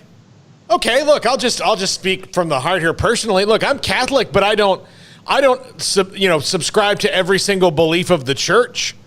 It's not an all or nothing thing. So if that's my personal religion, and I think a lot of people are like that, I think most people are like that with their faith, is that you there's some things that you agree with. That part of the reason that people don't subscribe to all the beliefs of their church is that some of them were written before these ideas were even kind of in people's heads, that would be even different, even be considered to be different. And so does that mean if you play at ACU or went to ACU or go to a religious school that you signed on the dotted line of agreeing with all this? No, you might just be a damn basketball player who wanted a scholarship and is a part of a team and has no, foot in either camp of the mission statement of a school that was written in 1948, hasn't changed because of, antiquated tradition or whatever, and people are slow to change. The other thing about the culture wars, or whatever you want to call them, that go on Twitter is that, look, if you want somebody to change, you've got to let them change at their own pace. Now, sometimes people are unwilling to do that and they're stuck so far in the past, they might need to be, shaken out of it. But if people are moving in your direction, you can't just yell at them to get over there faster if they're not comfortable running at that pace. Come on, man. Everybody knows 23-year-old Vox writers and living in Brooklyn speak for everybody in America, and they really have their foot on the pulse, or finger on the pulse, I guess. But, yeah, I don't want to spend too much more time on that, but that's something that I saw, today, and I just shook my head and moved on because it's so typical nowadays to try to tear things down. So go Oral Roberts. I'm rooting for those young men. I'm not rooting for the school mission statement and who does that anyways, except for these idiots that write these pieces as though everybody subscribes to every philosophical belief of every team they root for. And it's so silly. It's so fake. And it's so misleading. That's what I'm seeing so much now is just misleading statements and I'm just I'm not a big media fan these days, and I know I'm a part of it, but I don't consider myself a part of it really. So, that's something that we probably spent enough time on at this point. Yeah. Okay, I agree. I think we all agree on how we feel, and I think we all are pretty much on the same page. There are people who wake up every morning. Who could I bitch at? Who could I be mad about? And how can I tell everybody that somebody should die? How am I being wronged? Well, the other thing is most of the people that you're fighting for, they're fighting their battle on their own, and they don't. I mean, they appreciate your support, but they don't need your help. Right. One of those things.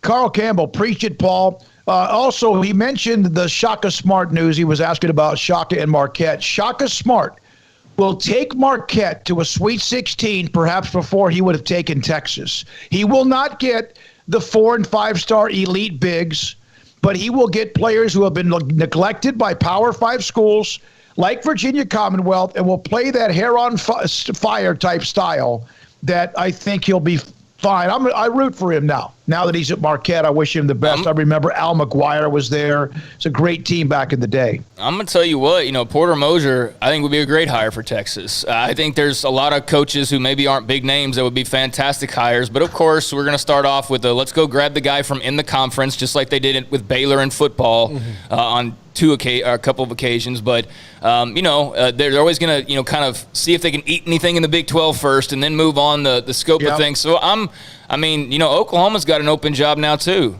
So I don't think that they were maybe they Lon Kruger, I know, did it on his own, so maybe they've already made some inroads and have somebody identified, but Texas getting in the mix now certainly complicates things a little bit. And I'm really intrigued, because they could go the big money name coach, which would be so Texas and would probably fail, so I hope they go that way. Or they could, actually get down and dirty, get their hands in the mud a little bit and get somebody who's going to have to build and have some patience and maybe do things a little bit differently than just buying wins. And, I think our old friend Gallagher would take that Texas job in 2 seconds based on his response if he could. And that might be a guy that, that type of a guy that they should go after. So I'm really intrigued. They obviously had Sarkisian lined up for months before Herman was gone, or for weeks at least. And I don't know if Del Conte has that necessarily set up, but it's going to be really intriguing to see who they bring in.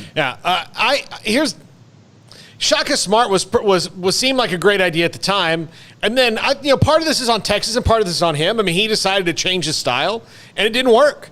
And instead of going back to what worked for him before, he kept kind of leaning into what he was doing now, and that didn't work out. It wasn't a fit. They move on. I think if you're the Big 12, you really want Oklahoma and Texas to stay away from Porter Moser, or that Indiana just go ahead and hire him right now. I don't want that guy in the conference. You heard John Gallagher just talk about it. And the other thing was, before John Gallagher kind of even reiterated my belief about a guy who can draw things up and X and O, just watching that Illinois game was clearly they spent their 24 hours scouting that. And they might have known it a little bit before because they're in the same state and they know him. But he knew everything that Illinois was going to do before they did it. I mean, that was the most impressive coached basketball game I think I've ever seen, and especially when you're talking about not having the same kind of depth or athleticism of a team and just having them, beaten at every turn. He's impressive, and Indiana should hire him because they've kind of made mistakes in hiring guys that don't this is the next big young thing. I don't think you necessarily do that. Just hire a good coach. And I don't want Porter Moser in the Big 12 over anybody else. No. Let me ask you this. When was the last time Texas, and we've spent time on them because of the story today with Shaka Smart, football or basketball, hired their version of Scott Drew, hired their version Mac Brown. of someone, Mac Brown, He was at Tulane in North Carolina. Yeah, and Rick Barnes got him to a Final Four. Yep. And then what happened with Rick Barnes is what happens sometimes and everywhere. It just good, but not enough. Yeah, and he had they were both treading water with each other, and that happens when you're at a job for a long time like he was. But he's a good coach. He gets Tennessee in the tournament. He's going to get Tennessee win the conference probably in a year or two sometime. Yeah, that's the kind of coach that Rick Barnes is. Mac Brown, same thing. They got tired. They got tired of Mac. Well, 9 wins every year wasn't enough, Paul. You got to win national championships. There are schools that beg now for 9 wins and 10 wins a year. Texas is one of them. What Alabama does better, because everybody's gunning for them in the SEC in football, is when they dip down a little bit, they don't freak out at Saban. They let Saban find his way to adapt to what people have adapted to them. And what Texas didn't do was realize that, all of a sudden that Texas is good, you've got people hiring coaches to beat you. Baylor hired a coach to beat you. You already had to deal with Oklahoma. A&M's hired a coach to beat you. Tech is hiring a coach to beat you. All these people are hiring coaches to beat you, so they've upped their game because of you. So now you have to up your game because of them. Part of that problem with Texas was they're entitled, and they're like, well, how are they doing this and beating us? Well, give them some credit. There's other smart people in the world that can figure you out. Okay, one of the things that they do is they see what others do to beat them, and then they go steal those who are trying to beat them. They tried to done that as well. That was, I got to say, that was the most blatant, during the scandal period, what they tried to pull with basically ripping the Baylor offense was just some of the most low down, it was so clear, but, we couldn't really say anything about anything back then without, being called rape enablers or whatever the case may be. But they absolutely pushed as much as they could on their end to force Bryles out because they didn't like the winning going on, and then attempted to completely rip off everything that he did to be successful. It was just are you kidding me? They went and hired they hired a third guy removed from the Bryles coaching, Sterling Gilbert, just to have a taste of the Bryles offense. It was so despicable. Yeah. No, you're right. Sterling Gilbert, who they absolutely flew like the president. Oh. And if Charlie Strong flew to Tulsa. Oh, God. He flew to Tulsa to go hire him, yeah. Yeah, disgusting. All right, now, Baylor football practice, so again, access tomorrow. They had it Wednesday and Thursday. We got a busy hour, Paul. We got Ron Roberts coming up. Then Tristan Abram from leaving Mejia going back to East Texas, Northeast Texas to Pittsburgh. And there's a story behind it. And he wanted to come on and talk about it with me and us and you. And then also today, a little bit later on, Craig's new segment starting called Off the Radar with a lot of unique and intriguing stories as well. Paul Brake here, then Ron Roberts. Yep. All right, when we come back, Baylor's defensive coordinator Ron Roberts following practice on Thursday. Lots of notes about depth and positions as we've kind of discussed a little bit, but from his lips next on SicEm365 Radio. PettyClinicLowT.com. Dr. Kent Petty can help you become the high-performance man that you want to be. There's many ways to do that. Get more sleep, eat better, get some exercise, all of the above. But there's also things that work against you inside if you're a man. 1 out of every 3 men have some sort of symptomatic issues when it comes to low testosterone. You may not be one of them. You may not be that person. You might feel great. You might have testosterone levels that are fine and still feel a little bit weird or lethargic or whatever, and it may not be testosterone. It might be what I mentioned before. Dr. Kent Petty, though, can sit there and target your testosterone levels, see if they're too low and why, and then also put you in a program to increase your testosterone levels so you can sleep better, focus better, feel better, and also increase, in fact, if you have issues with sex drive, endurance, and even ED. Here's how you do it. Get online, PettyClinicLowT.com. You can get online, ask for an appointment. What they'll do is contact you, set you up with lab work to get your blood work. Dr. Petty will check your testosterone levels, tell him Smokey sent you, and then also, if your testosterone levels are too low, he will put you in a program to increase them slowly but surely and methodically so you can become the high-performance man you want to be. 1 out of every 3 men have symptomatic issues and symptoms with testosterone levels dropping. PettyClinicLowT.com. At Baylor University, students find their place to shine. They're faithful friends and inspirational leaders. They're championship teammates and independent thinkers. They're on the cutting edge of high tech and in the halls of history. If you want to make the world a brighter place, you can. And if you want to shine in your own way, you can. The spark you need is already inside you. Bring it to Baylor, where lights shine bright.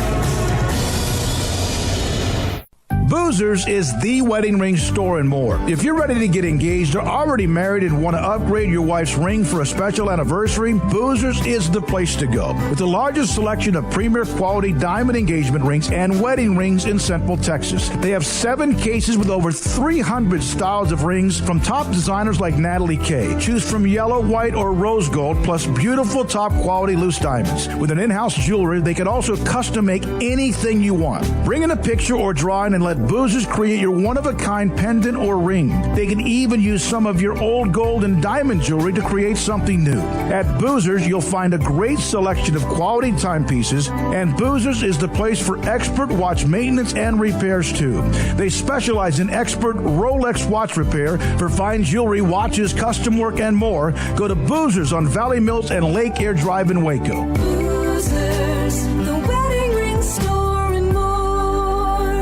Ram Truck Month means special pricing on new Ram trucks at Allen Samuels. The 3P Motor Trend Truck of the Year, Ram 1500 Lone Star Crew Cab, has special values up to $7,250 or 0% for 72 months, plus $3,000 in combo cash. Visit the customer award-winning Allen Samuels, located at 201 West Loop 340 in Waco, for the 3-time Motor Trend Truck of the Year, Ram 1500 Lone Star Crew Cab. Ram Truck Month is going on now at Allen Samuels, your friend in the car business. See dealer for details. All offers have credit requirements.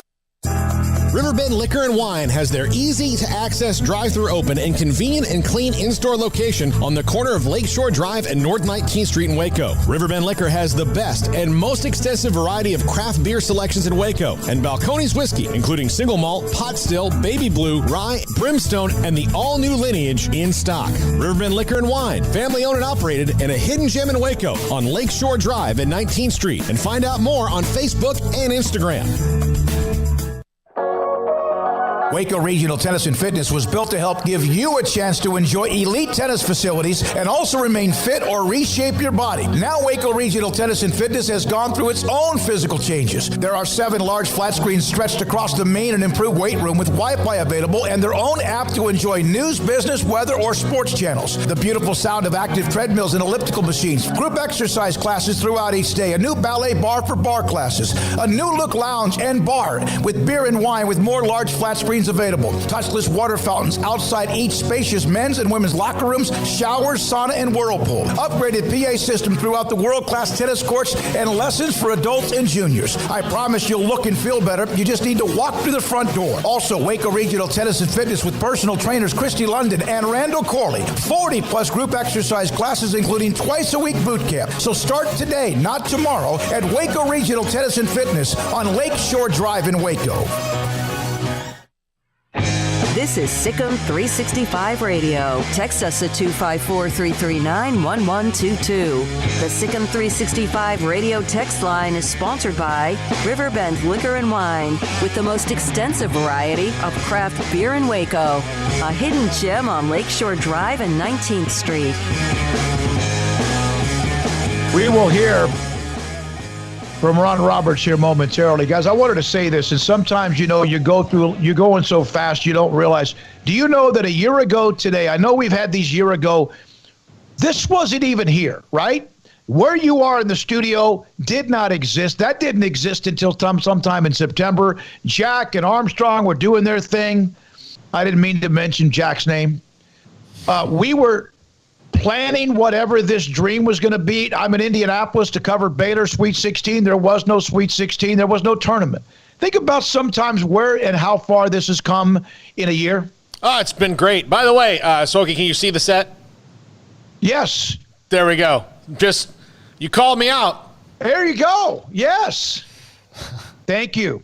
For those not watching, little Marco's Pizza. Marco's Pizza, table. yeah. I also got Armstrong a very special 2-liter bottle of Dr. Pepper. So if by the end of the show, if he's like all hopped up, you know why? Bouncing around, hitting the walls. But yeah, I mean, it's been a good year, and there's still so many things that we can still do, and so many ways to continue to grow. But I think we've grown quite a bit in just the first year, and I've said it enough at this point, but just really blessed and thankful. And I mean, I can believe it's a year, though, because this has felt like the longest but yet fastest year all at the same time. Like, it's been wild, and somehow it's worked out well, and I'm just very thankful for that. And, it's even like just going out to the practices, it's nice. It's nice to go out there and be doing our thing and then be able to just hop back across the road, basically, and slide here into these beautiful studios and talk about it from just, down the way. So I'm loving the location and our spot and just the people that we're working with, and we got a good thing going, I believe. We do, with Ashley, Brian, Colt. Without them, we're not here. Craig was doing a lot of work for SicEm365.com along with Grayson and others, but it's awesome. Jason King is going to be – Baylor beats Villanova. Jason King's supposed to be coming in this weekend. I think Ashley might be on his way for the game tomorrow against Villanova. Some of you have reached out to me. I put a picture up in front of the JW Marriott, which is right around the corner from where I am, and they got the huge bracket behind me. I put that up, and a lot of you said you're on your way or wish you could be. So there was no spring drills. There was no March Madness, either men's or women's. All that's going on, and there was no SicEm365 Radio, and here we are. So Baylor and Rod Roberts, defensive coordinator, year 2, met with the media after Thursday's practice. Rod, how's the defense looking 2 days in? It's good. I mean, we did some stuff the last couple weeks in football school, so the first 2 days is a lot of rehearsal for stuff that we've already talked about and done. So they look really good. I thought alignment and assignment part of it, knowing where you're at. We got technique things. Obviously, we got to work on through spring, but overall, I was real pleased with actually the first 2 days. Yeah. Ron, how much does it help? Just continuity? I mean, most of your staff is all back. Kevin came in, but is there a continuity? Is there a comfort level? No doubt. No doubt. It's a lot different. Just because, last year we didn't get spring ball and you didn't get that, and you're going get ready to prep for the season, so you don't just get the time to those hard days, go get after it and get better. So I think there's a lot of things in our favor right now. Just staff, continuity, players, have an idea what's going on, where we're at. Everybody's a lot further ahead than we were. Particularly since you missed the spring last year, is there certain things you want to get done, certain things you want to see get done? Yeah, there is.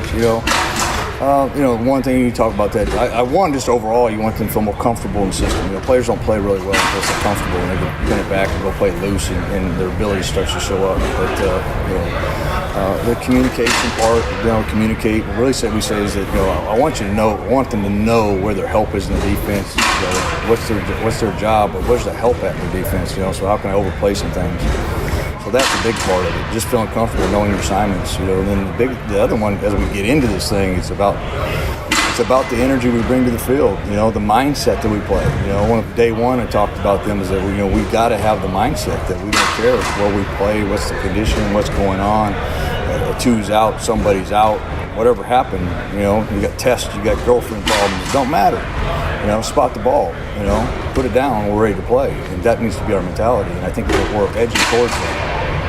How do you feel about your depth on defense? Do you like whether you have each specific position?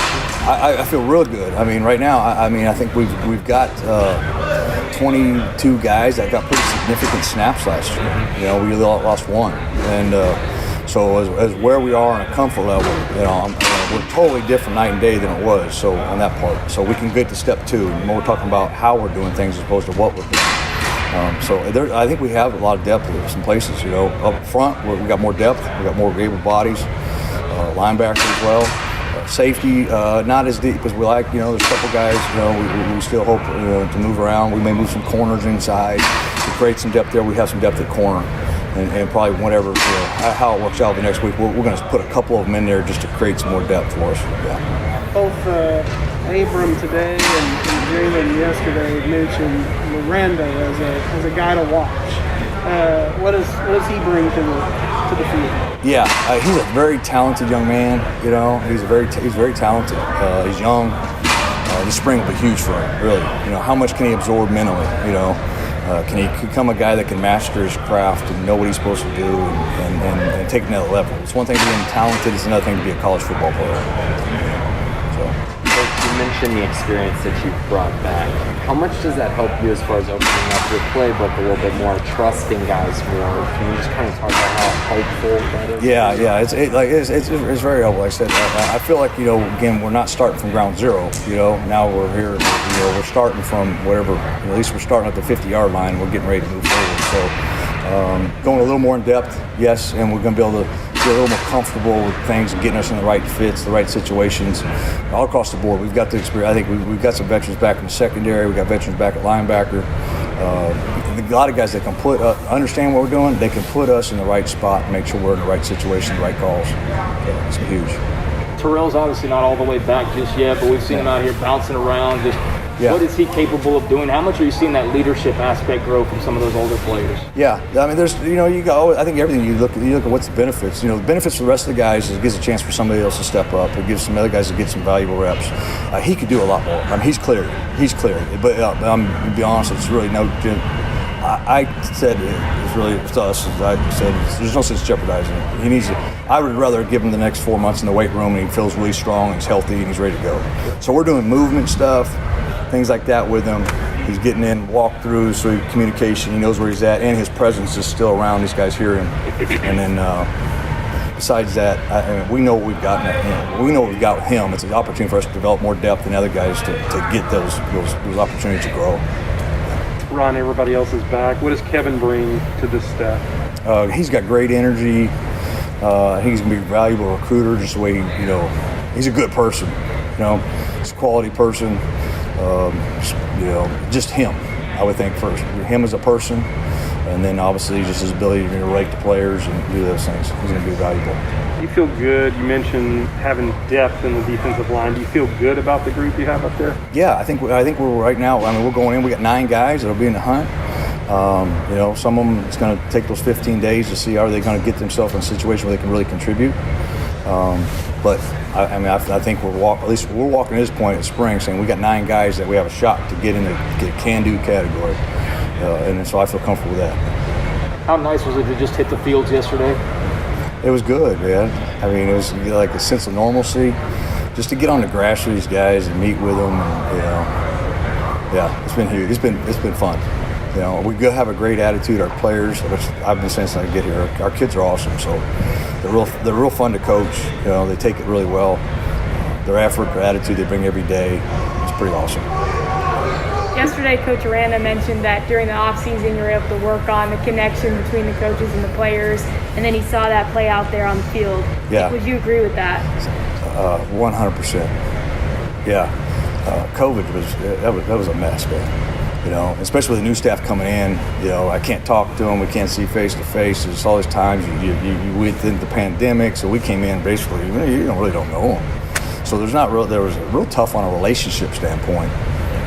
You know, and some of them we're in fall, and I really don't know what makes him tick. I really don't know how he's going to respond to things. And, enough of the excuses though. I mean, now we're ready to go. It's been huge, but I give a lot of that credit to Coach Aranda. He's done an amazing job, I think, as far as player relationship, building an atmosphere where our players are happy, growing through all this mess. He steered us through. How much of a difference can that make? Just you knowing them knowing you, Well, I always say this is a people business, so it's huge, you know. This game is built on momentum, enthusiasm, attitude, all those other things. I mean, you got to have all the pieces together to win championships, to play at a championship level. We missed several. So, you're seeing those things come together, and I'm excited to see how good can we be. All right, that's Baylor defensive coordinator Ron Roberts after practice on Thursday. Access again tomorrow. When we come back, Tristan Abram leaving Mejia after 1 year for Pittsburgh and the reason behind it. And also Craig Smoak's Off the Radar. Coming up next, this is SicEm365 Radio. Now, one thing when it comes to what, I don't know exactly how you say it. I've mentioned so many different businesses over the years, but anytime you can go somewhere and save money, why wouldn't you do that? Well, okay, maybe you could save money, but perhaps the standard of what they bring to you back or give back to you is not the same. But in this day and age, you're trying to find a way to get quality and also a great price for the best bang for your buck. But standard, the quality is still there, and that's what you get with IdealMRI.com. They have inside their business, which is inside the Central Texas marketplace. That place is flourishing and growing, and more businesses in that area.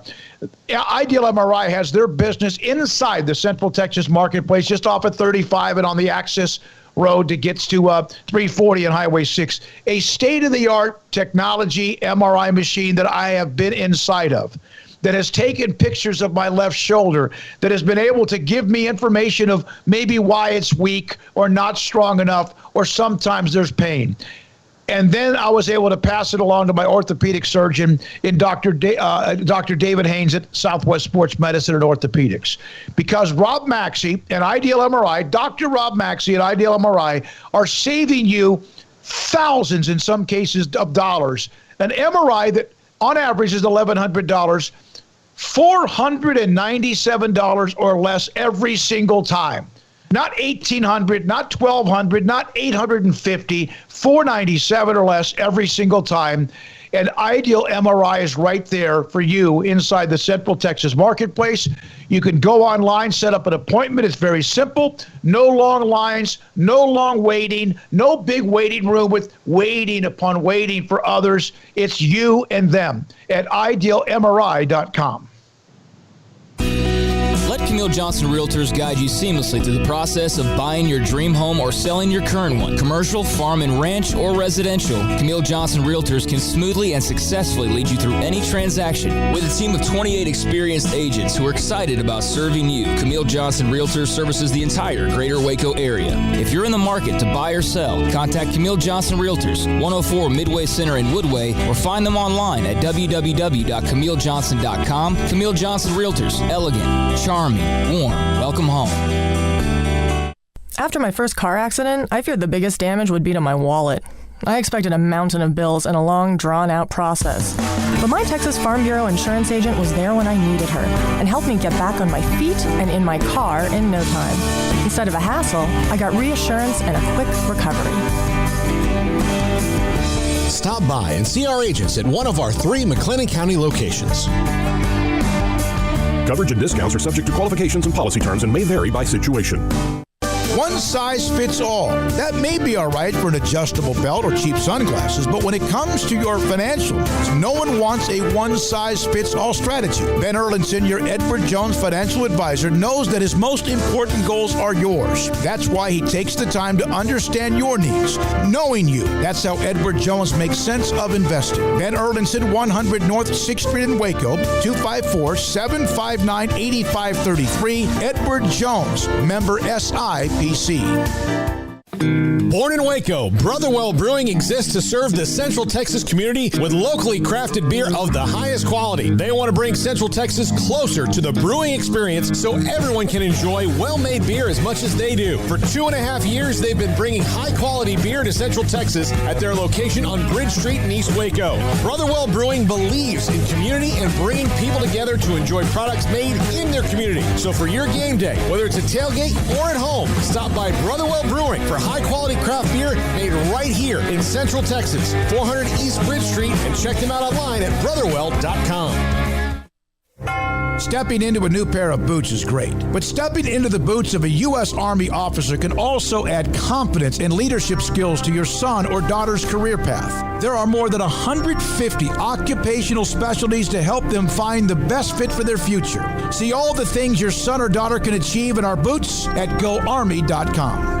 U.S. Army Waco Recruiting Company, 254-598-8131 or 254-776-1543. From the first workout to the last practice, sports is an incredible and rewarding challenge. Hi, everyone. This is Dan Ingham with the First National Bank of Central Texas, and we're proud to support each athlete, every parent, and our educators. From families, small businesses, to the biggest industry, we're here to help. With remarkable products like mortgage lending, we've got banking ideas that fuel big dreams. The First National Bank of Central Texas. Familiar faces making local decisions. Member FDIC, Equal Housing Lender. Don's Humidor, your home with a 48-foot walk-in humidor with the elite cigar brands from around the world, including the #1 cigar of the year, Aging Room Cuatro Nicaragua. Plus, they have the great brands like Macanudo and Artur Fuente, Rocky Patel, Aston, and so much more. CBD, great for sore muscles, aches and pains, sleep, Vita Dreams, and anxiety, mild depression, general health and wellness. Their staff very knowledgeable on the subject. If anyone is curious about CBD, ask Carol and Ashley. Don's Humidor in the Townwest Shopping Center off Valley Mills in Waco. Welcome back to SicEm365 Radio. Are you a SicEm365 superfan? Then try out our premium subscriptions at SicEm365.com. Back in Indianapolis, Paul and Craig, Armstrong, and Jack are in studio in Waco on 101 Elm and MLK. We're joined by Pittsburgh High School head football coach Tristan Abram, who had spent a year in Mexia, had been at Paul Pewitt, Sulphur Springs High School graduate, and with us on SicEm365 Radio. Tristan, I know you. You love challenges. I know you. You like to be able to build your own, and you were trying to do that at Mexia. It wasn't easy in 1 year. After getting at least some of the culture change there, why now in Pittsburgh?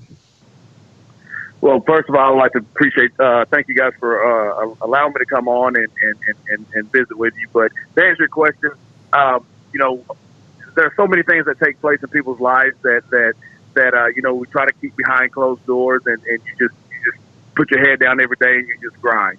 And as so many people around the world have been affected by COVID, so has my family.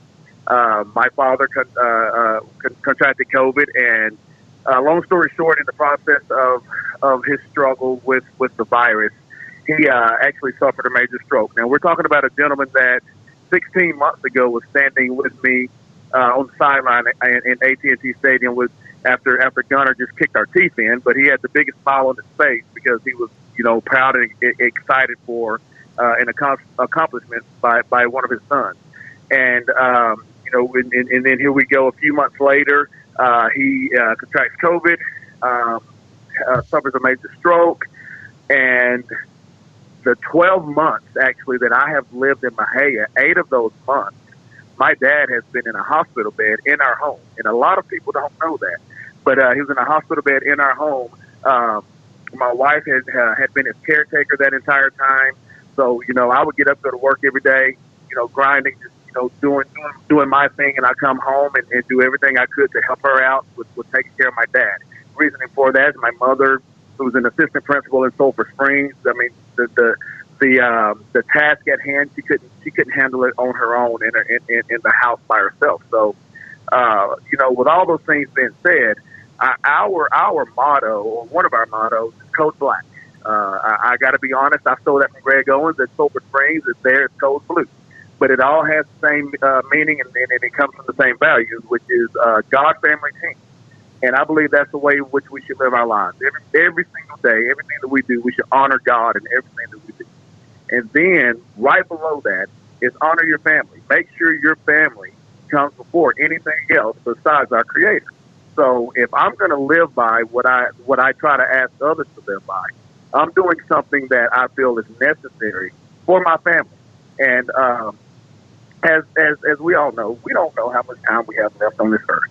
None of us do. But I do know that if I get to make a decision on being able to go somewhere, and mind you, go to a pretty good place that has great people that we have already seen and seen some great athletes already. So, knowing that we get to walk into Pittsburgh, Texas, where I truly feel we have been blessed to walk into, again, with all this greatness that's sitting there, as well as getting closer to my father, who as we speak, is about to be transferred to a rehab facility in Longview, Texas.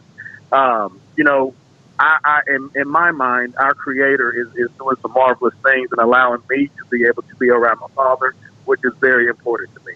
So, that's actually the reason why this entire situation has taken place.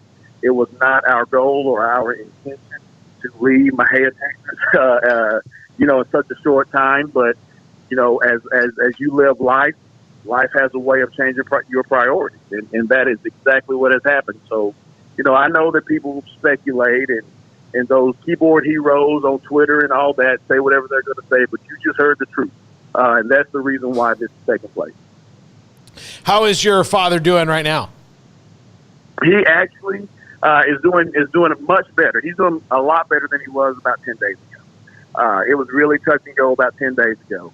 And we just really weren't sure, what to expect.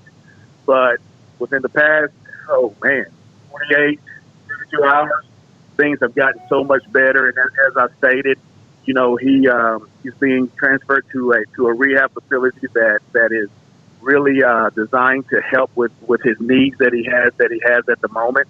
And we're really excited about that. And like I said, I didn't know when it would take place. I kind of knew it was going to happen, but for it to happen so quick, with us being in Pittsburgh yesterday, being named the new AD head football coach, and man, that community just embracing us and being excited that we're there. They don't understand how excited we are that we're able to be there with them and to share our testimony with them and to love on those kids and love on that community.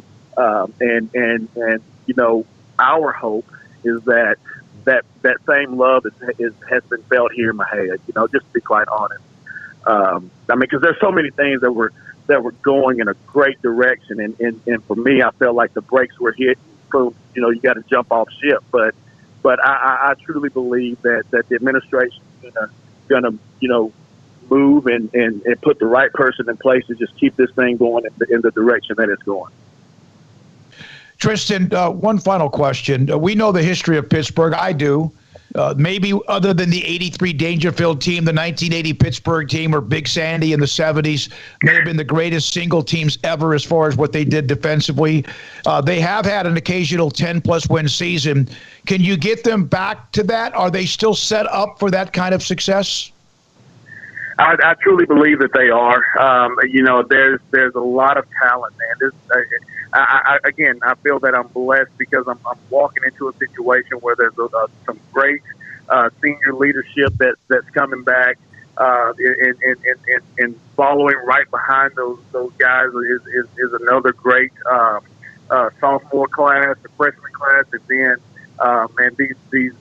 the 8th graders and the 7th graders are honestly they have me foaming at the mouth. I saw some of those guys yesterday, and it's about to be some great things taking place in Pittsburgh, Texas. So just go ahead and keep an eye out on the Pirates. Well, if you're there, wherever you go, there's going to be success. Tristan, thank you very much for your transparency and also the kind of part of the decision as well. Thank you for your time. Good luck with the Pirates. Pittsburgh without the H, remember. Pittsburgh High School in Northeast Texas. Thanks for your time. Appreciate it. That's it. Thank you. Tristan Abram, going back Northeast Texas with the Sulphur Springs and, of course, Paul Pewitt and now Pittsburgh. Craig now with a brand new segment. We have Paul's 5 at 5:55, and now it's time for Craig Smoak's Off the Radar.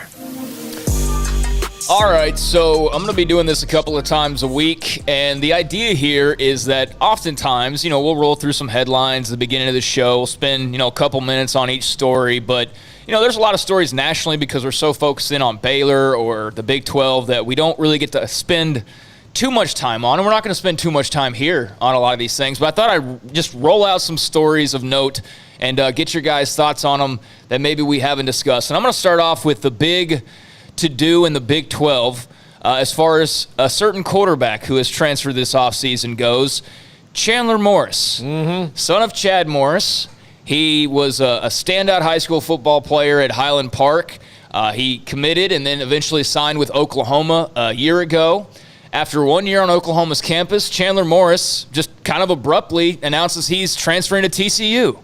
And, you know, it's just kind of strange timing. TCU obviously has Max Duggan, he's okay. He's better than average, I guess, but, you know, not a sure thing by any means.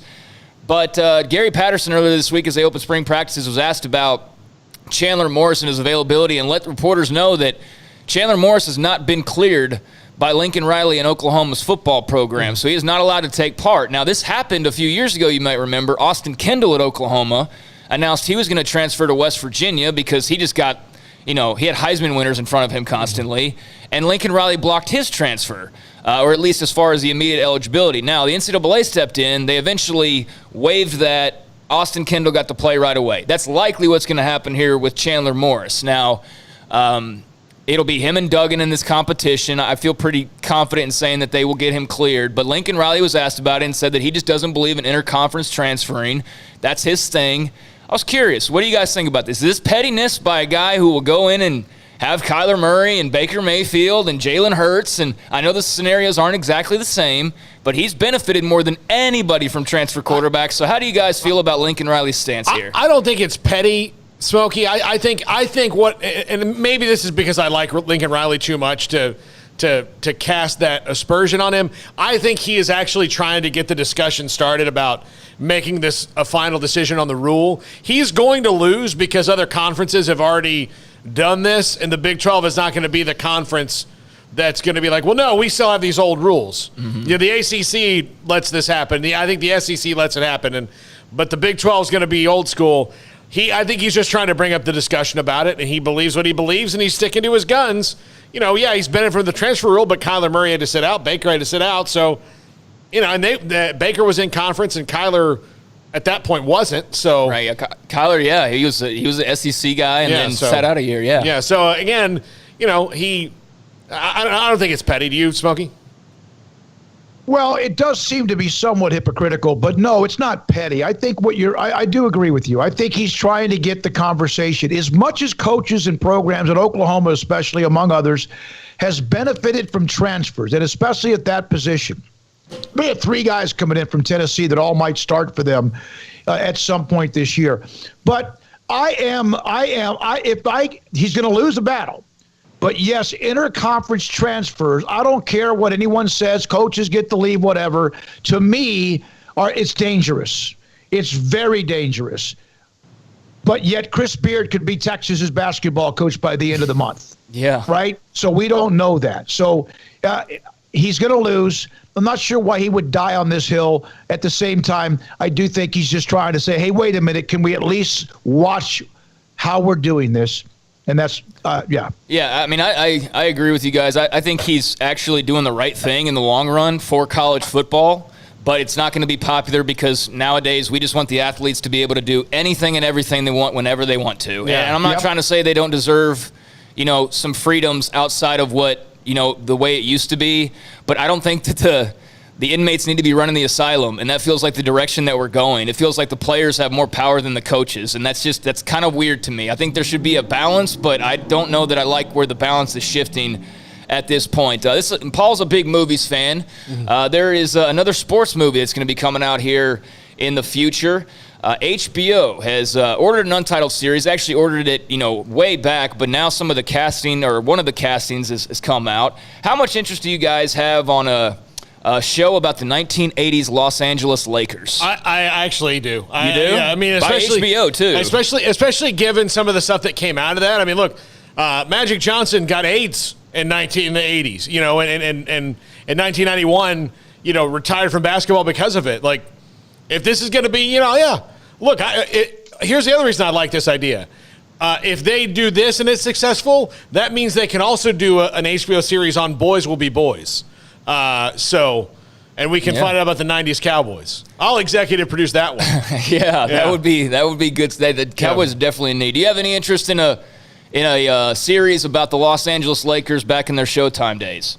I think The Last Dance, which was absolutely, the timing could not have been more brilliant because of COVID and shutdown, which had massive numbers. There's going to be more of these. A series I could do, but again, me, because my attention span is so bad. But I did watch The Last Dance, and I couldn't wait for the next one. To me, this is as much could be a 30 for 30 or an E60, and that's enough. Yeah, this is going to be a week-to-week with actors and everything. Series. Bo Burnham, who's a wait a minute, like the White Shadow, It's going to be like a TV series, and you mentioned Bo Burnham. He's been cast to play Larry Bird. I don't know how many people are familiar with him, but the one, and Jack Nicholson's apparently going to have he's not going to be in it, but somebody's going to play Jack, I guess, in the crowd or something. I don't know, but his name's been mentioned as far as a character. And Adrian Brody, who is a fantastic actor. You may have seen him in The Pianist, which was a great movie, and countless other things. Peaky Blinders, he was fantastic in his little stint there as a big Italian mob boss. Yeah. But he is going to play Pat Riley for this HBO series. He can do the slick back hair. Yeah. I can see that. But what do you think, Paul, as a Hollywood... That beak, I mean, if I'm Pat Riley, I'm mad about Adrian Brody's beak popping into my role. I mean, he's got a... I like Adrian Brody. I like Adrian Brody as anything. So, I think he'll be able to do it. If I'm Pat Riley, I'd be like, is my nose really that big? Yeah, he's a huge nose. He's got a great actor. He's got a great actor, though. So much so they made fun of it in Ocean's 13. Matt Damon his character was wearing a fake nose, and they called it the Brody. Yeah, well, he was great. I love Peaky Blinders, and he was great in that. So, Adrian Brody, Academy Award winner, is going to be playing Pat Riley in the upcoming scripted HBO series on the Showtime Lakers. And I haven't ever been to this event, but have you guys ever attended Texas Relays? Do you realize that's this weekend? I've never been, but I've certainly heard of it. And it's absolutely elite. I have covered it because Steve Lofton, I believe, at Alto High School may have run in that back when I was in Lufkin, actually, and he was unbelievable. I have covered it. It is a great event. Well, I don't know how they're kind of doing the crowds. I didn't get to see an exact article on that, but yesterday things got kicked off in Austin. The legendary Texas Relays, Aaliyah Miller of Baylor won the women's 1,500 meters. It's been kind of hard to keep track of, people moving on to the final meets and things like that. But Texas Relays is going on right now. Congratulations to Aaliyah Miller on her women's 1,500 meter championship. There's a ton of other, participants in action. All right. Would you guys be comfortable right now going and attending an event that had a sellout crowd of around 15,000 people? Doesn't matter really what the event is. Are you cool with getting into an arena of 15,000 people at this stage? I'm getting close. I'm not. I mean, look again. I'm less than 2 weeks away from shot number 2. So, I think so. I mean, like if I had both my shots, I would. Yeah, okay. I mean, I've lived in fear of it long enough, and I think, you got to start having faith in some things. I would be careful, obviously, but I think so. You guys know my answer. Yeah, of course, yeah. Well, I'm asking just to hear your answers. If it's an event that I would want to watch, I'm getting ready to walk into the Hinkle Fieldhouse or whatever it's called tomorrow. I don't think there's going to be many people there. The answer is I would go. Okay, well, I was just curious about that. Coming up this weekend, there will not be 15,000 people in attendance, but for fight fans out there or somebody looking on Saturday night for a big event to watch, UFC is going to have their UFC 260 show. The main event will be heavyweight champion Stipe Miocic taking on just one of the scariest looking people you could ever meet. And Stipe Miocic is pretty scary looking as well. So these will be two bad dudes hooking up in a rematch as he will take on Francis Ngannou. Their first fight was absolutely terrible. Miocic demolished Ngannou, but that was a long time ago. And Ngannou has, just absurd knockout power. So they're going to headline the event this weekend, UFC 260. But in the press lead up for this, Dana White also had announced their UFC 261 card, and he has told reporters that this is going to be the first full big sporting event in America for the first time in over a year. It's going to be their first live event. It will take place in front of 15,000 people in a month from tomorrow at the Veterans Memorial Arena in Jacksonville, Florida. Now, he had made mention about 2 weeks ago that they were going to open up the tickets. They had the pre-sale, and they've already broken the arena record.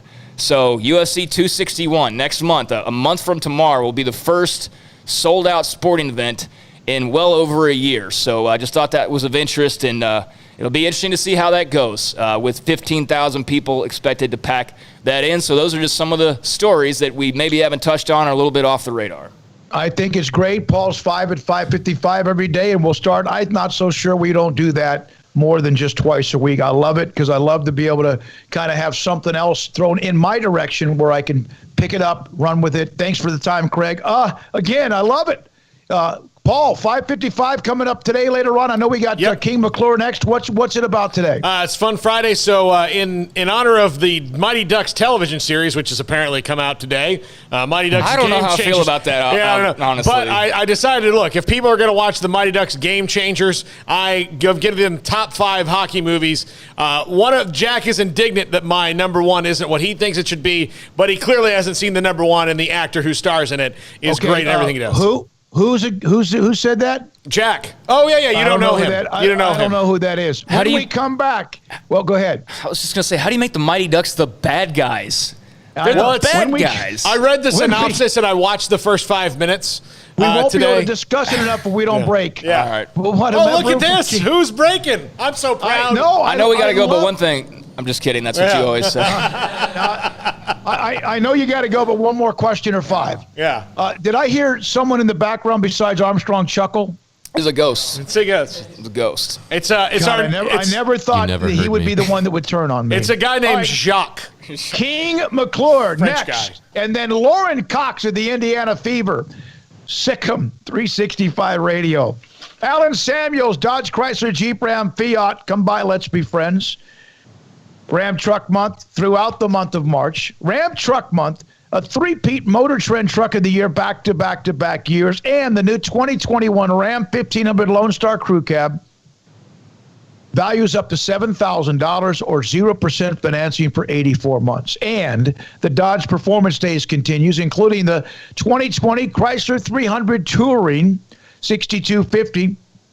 $6,250 in total values for 0% financing for 84 months. How about the 2021, the new Chrysler Pacifica Hybrid? Total values of $7,000 or 1% financing for 72 months. And the most decorated of the SUVs at Jeep Celebration event, including the 2020 Jeep Renegade Latitude, $7,250 in values of 0% for 84 months among what they have with the Jeep Grand Cherokee. That's a limited. Talked to AJ the other day, and that thing is blowing up off the dealership along with the Ram trucks and more. Alan Samuels, Dodge Chrysler Jeep Ram Fiat. The championship drive in March continues for Baylor men's and women's basketball and for Alan Samuels. Loop 340 east of 84 in Waco. Riverbend Liquor and Wine has their easy-to-access drive-thru open and convenient and clean in-store location on the corner of Lakeshore Drive and North 19th Street in Waco. Riverbend Liquor has the best and most extensive variety of craft beer selections in Waco, and Balcones Whiskey, including single malt, pot still, baby blue, rye, brimstone, and the all-new Lineage in stock. Riverbend Liquor and Wine, family-owned and operated, and a hidden gem in Waco on Lakeshore Drive and 19th Street. And find out more on Facebook and Instagram.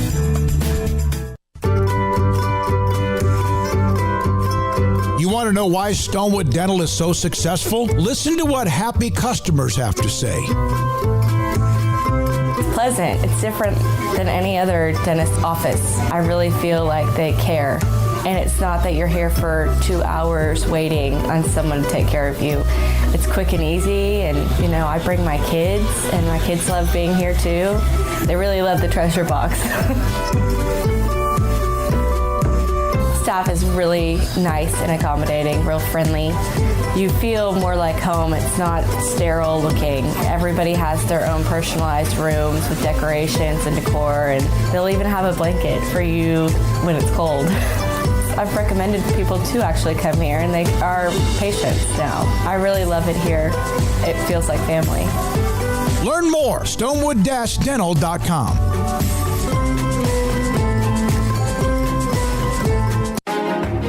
Texas board-certified personal injury trial lawyer and Baylor alum David Willis and Baylor alum Parker Willis are ready to help if you or a loved one has been wrongfully injured in an auto accident, SUV rollover, industrial accident, 18-wheeler crash, or were seriously injured by a defective product or recalled drug.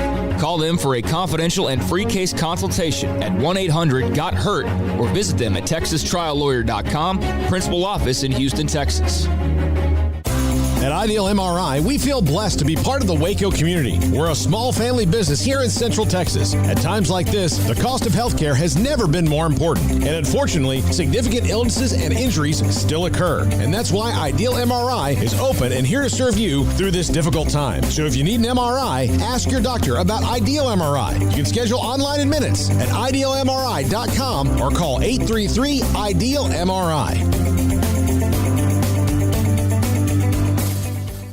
With so many companies and policies out there, it gets so confusing shopping for insurance, and I never know if I'm getting the policy that's right for me. Luckily, I met the team at the Niche Group Insurance Agency. With the Niche Group, you can go to one company and get access to coverage options from many insurance carriers, and you get to speak to a real person about your specific coverage needs. With the Niche Group, I know I'm getting the right coverage at the right price. If you need insurance, talk to the experts at the Niche Group at 1-800-258-8302. Y'all listen up. Let me tell you something about group meals from Rudy's Barbecue. It's got all you need for all the folks you gotta feed, smoked meat, sides, and more. There's everything down to the tablecloth, just like the one that you see at the store. At a bridal shower, it's better than flowers. In a long distance meeting, it'll pass the hours. It'll feed all the cousins at a family function. It's better than potluck at a church luncheon. Next time you need to feed 10 or more, call and order a Rudy's group meal. Next in line. Mark Vital. Offensive rebound. Out to Butler. Welcome to Baylor basketball. Welcome back to SicEm365 Radio. 2 to fire. Mitchell on the fly. Boy, Mitchell's having himself a game.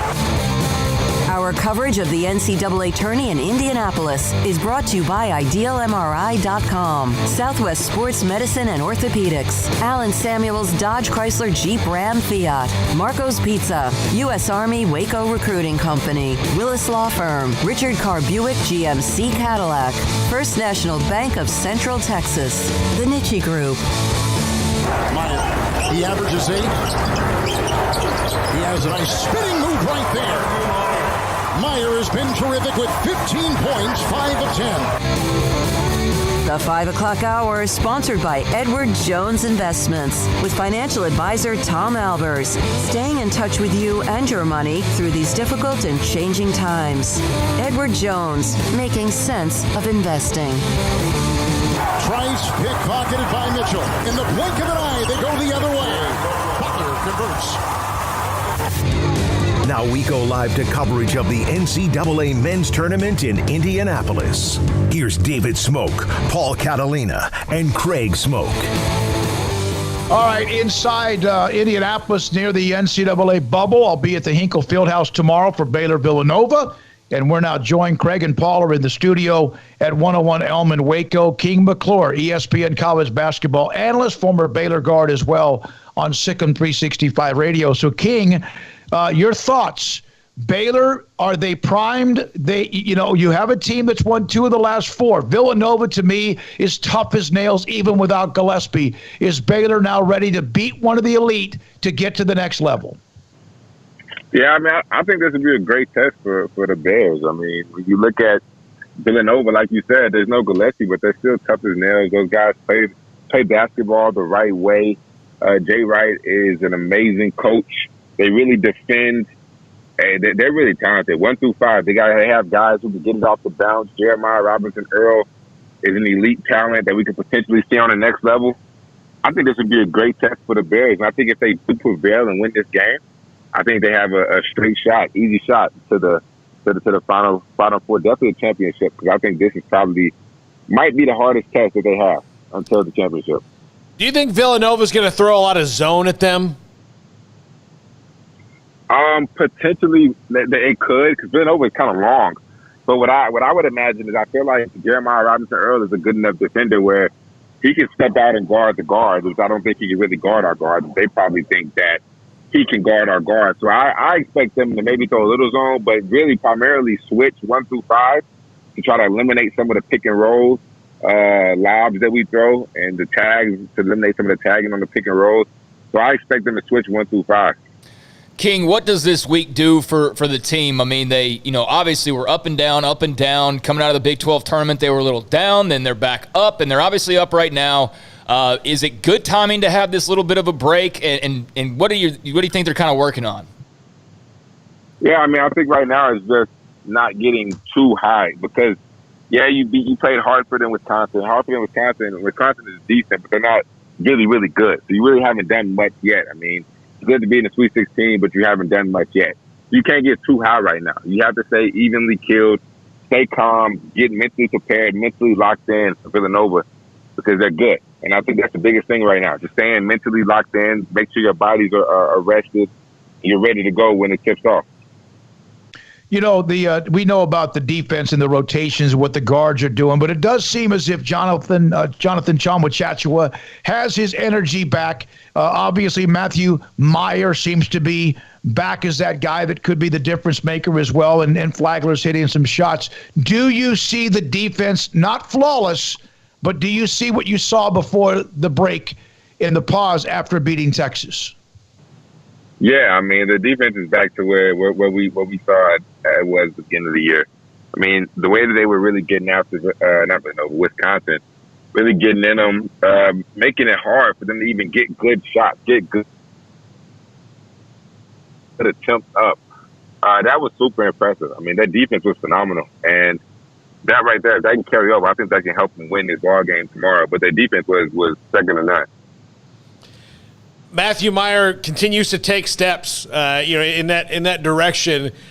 It's rare to have a guy who is the X factor be a bench player, but he is because of the rotation, their chemistry. But if he is going like he is, can anybody really, outside of maybe Gonzaga, beat Baylor?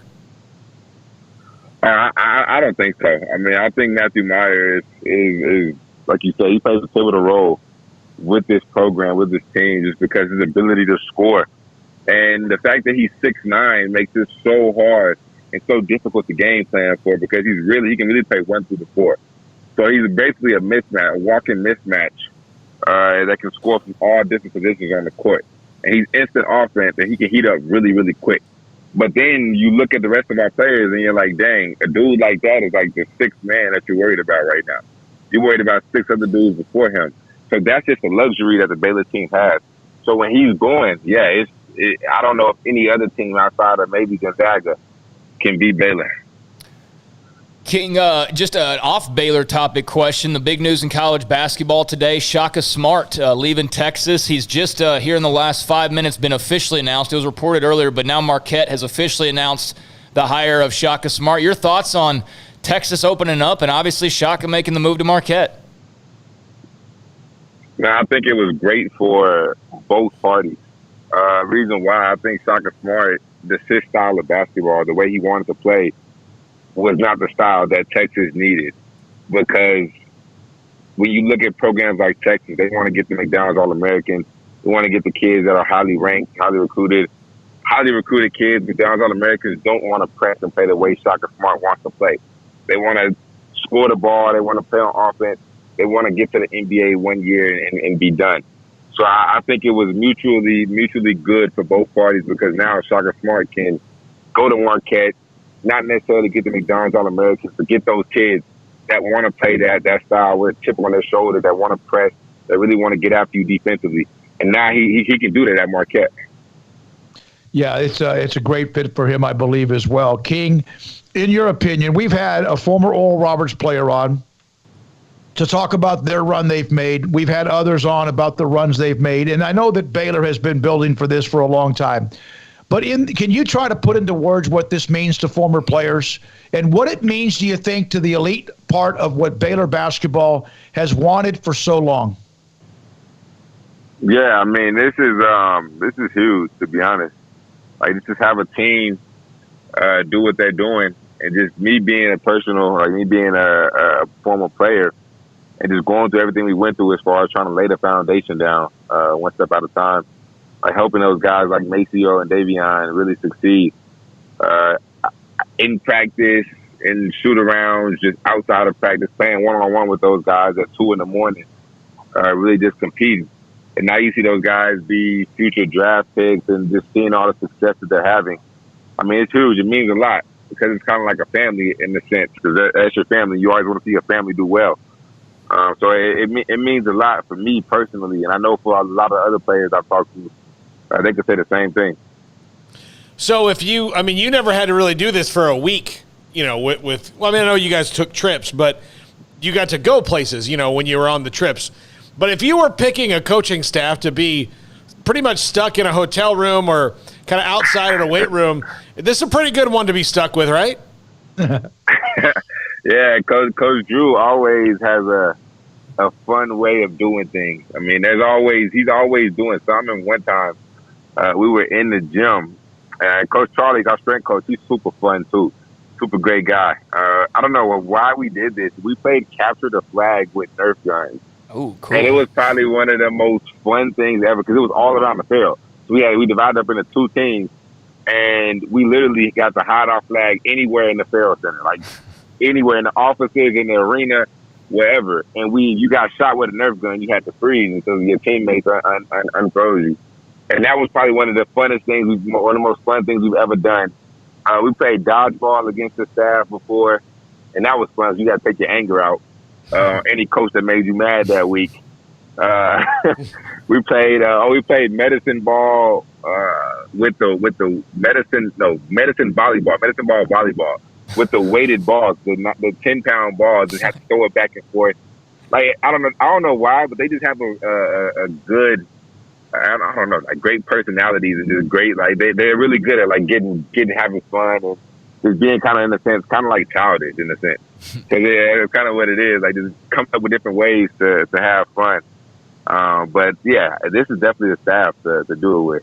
I could imagine whoever went to go buy the Nerf guns, like going to the store and getting them. Like, 30 Nerf guns. You must have like a child's birthday party coming up. No, a bunch of college basketball players, coaches. Yeah, that does sound like a lot of fun running around the Farrell Center with Nerf guns.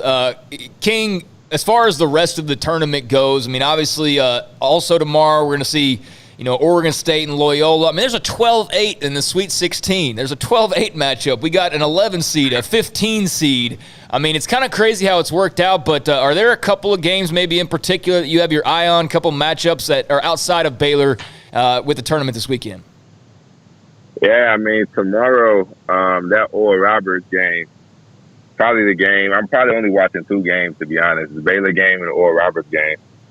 Just because Oral Roberts, they're two guys, Max Asmus and Kevin O'Bannon, can really go. Mm-hmm. And they've beaten two high major programs with just those two guys, technically. So I want to see if they can do it again for the third time. And I want to see if the coach, I forgot who they're playing. I'm tripping right now. I blanked out. Arkansas. I want to see if I want to see if Musselman can really game plan for him and can really just shut those two guys out. Because I mean, me personally, if I'm a coach, I'm like, dang, these two dudes average like 57 in the tournament.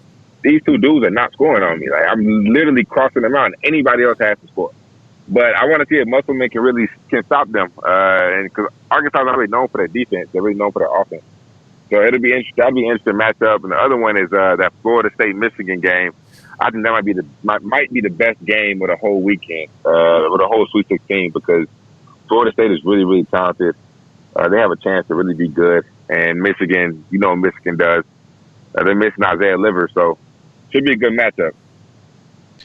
King McClure, isn't it nice that we're at this point and they've been able to pull this off? I flew into Indianapolis very late last night.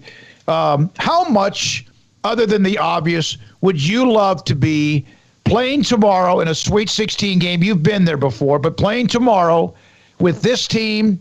Do you sleep well the night before, or is it up and down? How is that like for an athlete? Man, me personally, I couldn't sleep the night before the Sweet 16 game. Because it's literally like a moment that you dream of as a basketball player. I mean, there's like probably 5 moments you dream of as a basketball player. And playing the NCAA tournament and really advancing, like, once you start, like, getting past the first weekend, then everything becomes like a dream almost in a sense. So when you get to the Sweet 16 or the Elite 8, I've never been to Elite 8, but the Sweet 16, I couldn't sleep the night before. I mean, it was almost like, man, like I'm about to play in the Elite 8. I'm just ready to play this game, get this game over with. I just want to step on the court and experience everything. So I couldn't sleep the night before. My mind was racing 100 miles an hour. I probably think I woke up at like 6 in the morning ready to go. and I don't think we played till like 5. So that's how excited you get. That's how much you want it. King, have you ever? Well, I'm sorry, Craig. Go ahead. Well, I thought we were closing out here. I was just going to tell King before we let him go that he did a really great job with that piece with Jared and Coach Drew. I know it's been out for a few days, and I think you might have mentioned it last week, King. But that was really good stuff, man. Just wanted to pass that along. Hey, I appreciate that, man. It was kind of weird being on the other side, but I appreciate that for sure. Thank you, man. Appreciate your time, King McClure, former Baylor guard, also ESPN college basketball analyst, has been through us, and we hope there is at least another week to go with him joining us on Zoom, SicEm365 Radio. Again, coming up, we'll have Lauren Cox from the Indiana Fever at around 5:30 or so. So I was just going to pass along. I'm not into sports gambling and betting. I know tons and tons of people are, but sometimes I'll just look at point spreads just to get a gauge of obviously kind of what the overall thought is. And, Vegas is pretty dead on with this stuff. Just taking a look at the matchups tomorrow. Loyola's a 7-point favorite over Oregon State. Mm-hmm. Baylor is a 7.5-point favorite over Villanova. Arkansas, an 11-point favorite over Oral Roberts, and Houston, a 6.5-point favorite over Syracuse. So Houston, Loyola, Baylor, Arkansas, your favorites, and Baylor 7.5. That's pretty healthy. That's a pretty healthy little spread, especially against a team like Villanova. So I just thought that was of interest to kind of see where the folks in the desert were kind of eyeing things. I'm sure Paul actually wants me to move on to Florida State and mention where they might be. Gonzaga's 13-point favorites over Creighton. Michigan 2.5 over Florida State. Yeah. Alabama 6.5 over UCLA in a 2-11 matchup, and then USC Oregon pretty close. Trojans a slight favorite there. Smokey got to see the Florida State buses on their way to practice. Armstrong, I'm about to. I don't know. Can I text this to Armstrong, Paul, and have him put this up? You tweeted it, right?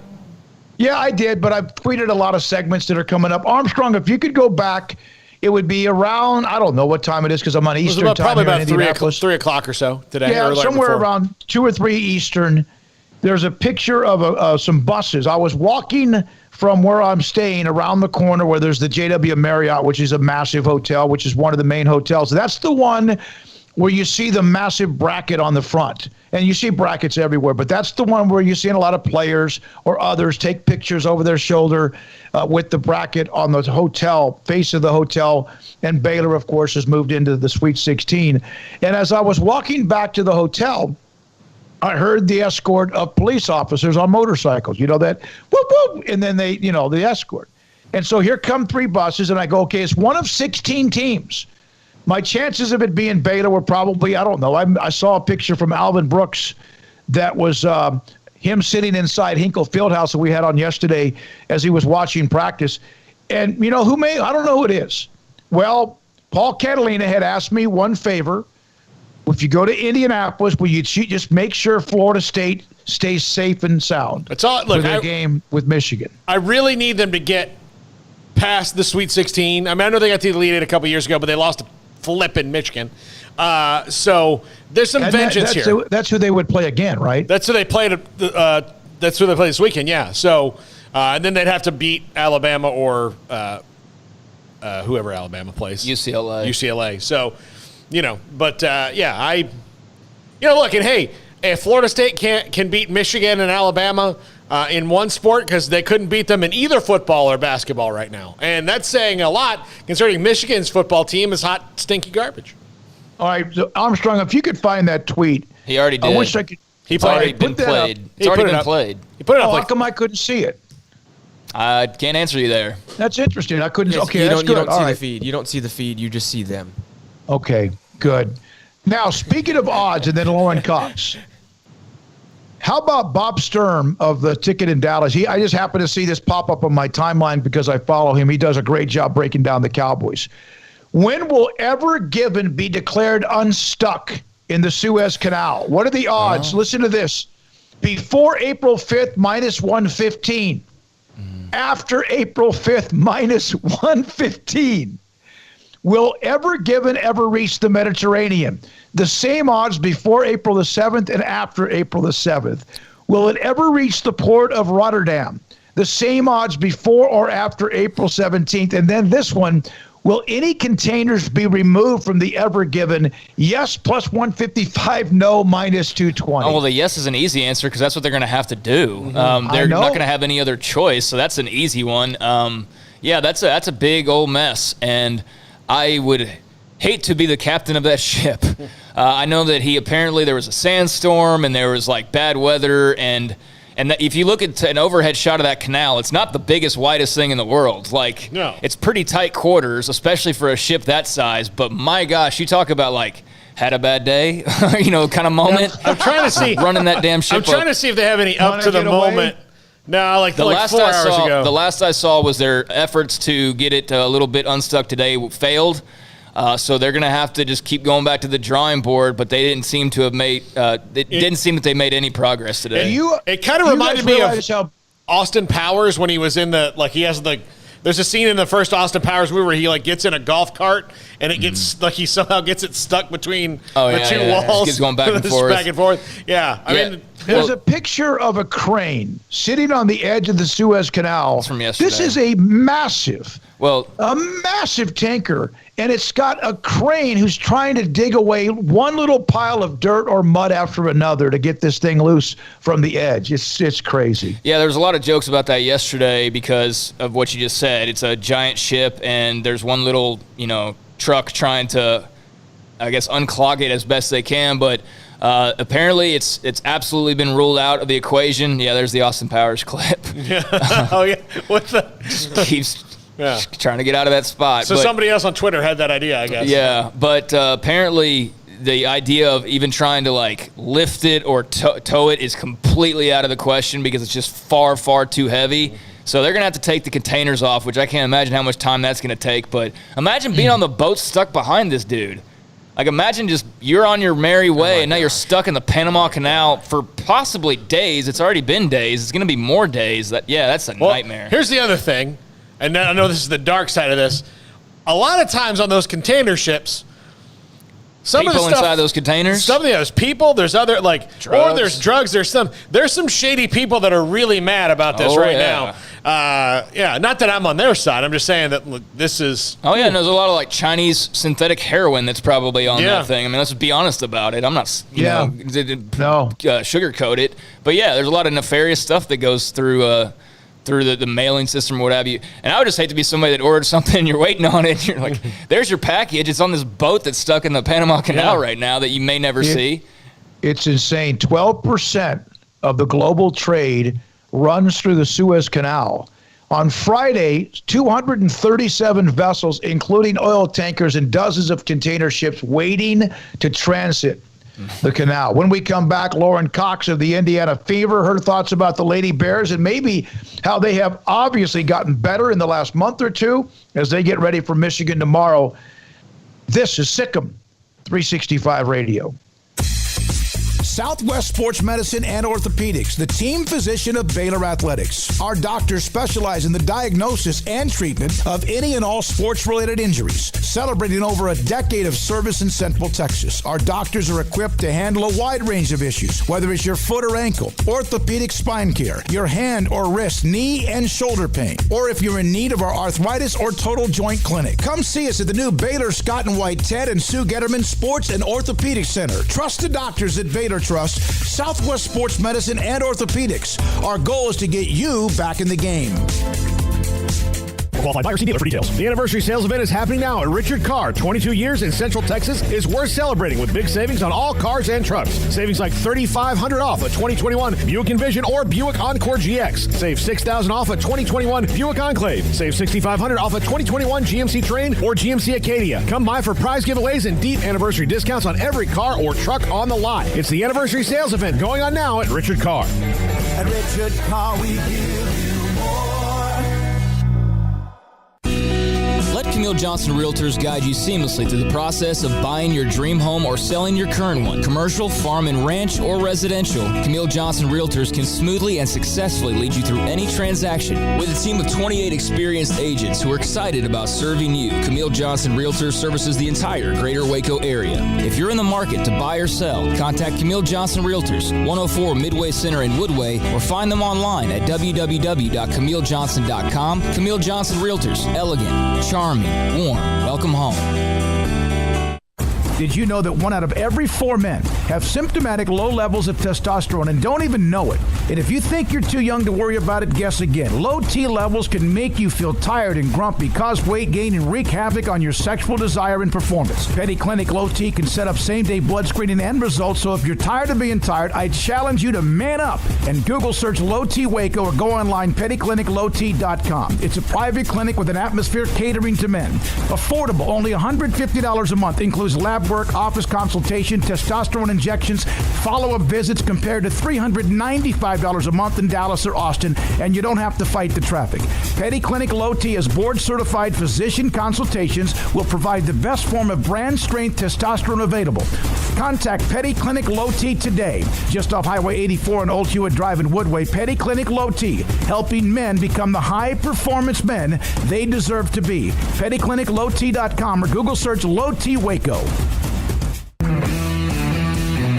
At Marco's Pizza, get craveable pizza made the Italian way with dough made from scratch, an original sauce recipe, 3 fresh signature cheeses, and premium toppings you love, served hot and safe. Right now, you can get unlimited medium one-topping pizzas for just $6.99 each. Why stop at just one? Order with your app or at marcos.com for curbside, carryout, or delivery today. Marco's, pizza lovers get it.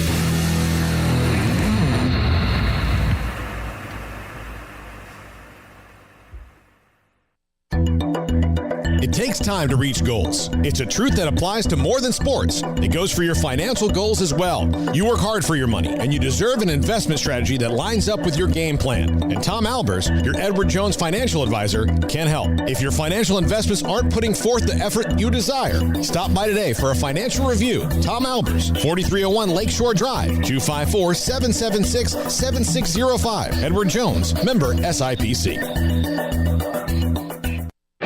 Welcome back to SicEm365 Radio. March marks 22 years for Richard Carr Motors. Celebrate with big savings going on now during the anniversary sale event.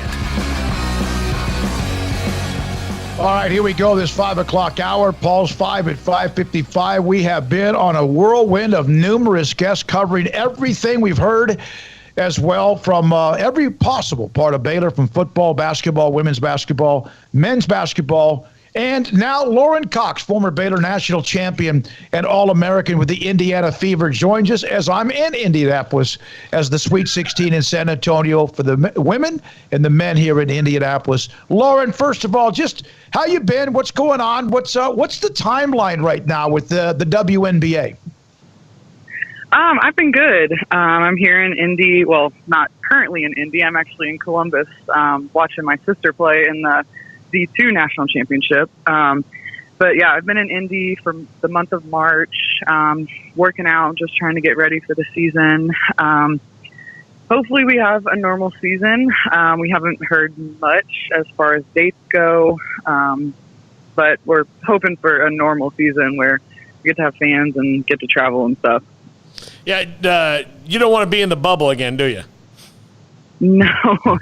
As much as I appreciated all that they did and that we even had a season last year, don't want to go to a bubble again. So, Lauren, you mentioned watching your sister. What are you like as a sister watching, your siblings? Are you a yeller? Like, kind of, what are the emotions like in watching family play? I am definitely a yeller. I think that's the competitive nature in me. It doesn't matter if I'm playing, if one of them is playing, I want my team, their team, whoever it is, to win. It's different, isn't it? When you're playing, you control it. When you're not, you don't control anything, even though maybe you tried to by encouragement or whatever. I saw the note with your sister. How good of a player has she been? She has improved a lot. She's a sophomore at Lubbock Christian right now, on a team with 6 seniors. So a majority of the seniors get to play a lot and most of the minutes, and they have the experience. They've been in the big games. So I think she's just having fun learning from them and improving as she goes. Lauren, what's it also like to split all your? I'm sure you're watching the Lady Bears a lot. The men, like how often do you get to really sit down and watch them? I haven't. I've watched a little bit here and there of the men's games. I'm actually hoping, fingers crossed, that they make it to the Elite Eight, because I would actually get to go to that game if I can get a ticket. So it's just super exciting to see both of our teams doing so well. And I know when I was there, we supported each other throughout everything. So it's just super exciting. Lauren, how often do you reflect on, winning the championship a couple years ago? And is it one of those things where, like, when March rolls around, do you get, like, kind of a different feeling just because of, your experience in the tournament and it maybe being that time of year? I just get really excited and just love to see good games. March Madness is all about the upsets, the big teams showing out, and that's what I look forward to. It's always fun, not just watching Baylor, but watching all the women's teams play. Lauren, the women right now are playing at a very high level, which of course is the standard there, and you are a part of that. But in the last month or so, Queen Egbo has taken her game, which I didn't know, honestly, what level she could take it to. But she's taken her game inside rebounding, block shots, and has also given them a lift inside scoring to a level that has been really incredible in the last 4 to 6 weeks. What did you see in her when you were there? I think we all knew, from a team standpoint, we all knew what Queen could do. And it was just waiting for her to finally show it on a big stage and finally start to get recognized. She's a crazy athlete, can jump out of the gym, has really improved over the years, and it's just really good to see her doing well right now. Do you also, you've seen Alyssa, she was named the Big 12 Player of the Year, and she obviously came in, unfortunately, after you had gone down against Notre Dame. She came in, hit a quick jumper, and made a couple of plays. Is it a surprise at all how good she is, and how good can she be? For me, it's not a surprise at all because I have seen the work that she's put in. I have seen her at practice every day. For some people who don't see that, it may be a surprise, but for me, for the program, it's not a surprise at all. And same thing with Queen. It's so amazing to see her doing so well and getting recognized on a national stage. And I think those two work really well together, kind of like Kalani and I did. Definitely not the same type of players. They're far more athletic than we were. But it's really great to see them playing so well. What do you think about J.D. running the point, and what enables her to be so flexible in her positions wherever they've moved her on the court? J.D. is just one of those people that is willing to do anything to win games. She's never played point guard in her life before, and here she is playing it so well, and she's the leader for this team, and without her, they wouldn't be the same team. Whether she is scoring, whether she's passing the ball, you need J.D. Richards on the court. As far as not being the same team, do you think that also applies to Moon Urson and the role that she provides? Yeah, definitely. Moon, I mean, you can look at her numbers from her freshman to her senior year. She has improved so much, and she was one of the closest people that I was at when I was at Baylor. Really good friend, just a really good person, and it's just so good to finally see all of her hard work paying off. The year you won the national title, you had that loss to Stanford. And I believe it was maybe in Palo Alto, I'm not sure. But Dejanay Carrington played in that game for Stanford, scored 10 points, had 6 rebounds. How much do you recall of her game and how much she's brought to Baylor now since she's been there this year? I don't like to think back to that game. I'm sure you know why. So I don't remember much from that game, but it's great to see her playing well in our program. Whenever you bring in a grad transfer like that, you don't know how they're going to fit in with the program. And she's done really well coming off the bench, bringing that spark, being a really good go-to scorer for us. I should not have brought it up. I now just look at the box score. And Thanks for our last interview, Lauren. Yeah. Yeah. It was great having you as a friend of the show. Good to know you. I mean, Craig and I still, wouldn't do anything like that, but I said, okay, did she play against Dijonais? And damn it, you did. And I should never have looked back at that game. Oh my God! Tell us about the time your first goldfish died. Let's go. Well, Lauren, being in the Sweet 16 round now, does anything change, like for the girls or for the team? Like, does anything really change from the first couple of rounds, other than obviously the opponents get tougher? But as far as like the mindset, the work, is it just same old, same old? Like, what's kind of the feel entering this stage of the tournament? I don't think the mindset changes at all because any team can beat you. Like I said, March Madness is all about the upset. So if you go into a first-round game thinking, oh, we got this, we're going to blow them out, whatever, that's when you get beat. So you don't take any team for granted, and you prepare for the first-round game the same way that you do for the Sweet 16 game. Lauren, has it been kind of a, with all that's gone on with the WNBA, with COVID, and obviously I know you were involved in a lot of what was going on social justice, has the last year felt like a blur to you in any way? It's just been craziness. I mean, there's been so many things going on in our world that it's kind of like you just want to put it away and just make some changes. I mean, as far as social justice, as far as COVID, just everything that's been going on, you want to see things change. Back to the question about the WNBA. You don't really know yet, right? When that might, I saw a workout video this month. So right now you're still not sure exactly when things will kick off? Yeah, not 100% sure. I think it's scheduled for late April training camp and stuff, but I mean, that's a month away. We still don't know what's going to happen. Right. Now, you had to come into Baylor, and they had not won a national title since the unbeaten team, and you were able to be a part of that team with Kalani. Dee, of course, was a part of that team, Moon and others. But what's it like when you come to a program and the standard is set, and you know what that standard is, like what Nalissa is doing or Queen is doing or others is doing, and to try to uphold that standard? Is much said, or does much need to be said? I don't think much needs to be said. Just when you go into Coach Mulkey's program, you know that you are expected to win, and it doesn't need to be said. We make goals at the beginning of the season to win championships, but going in, that's expected. And that's the mindset that her players have, her coaches have, just the program in general, that's the mindset.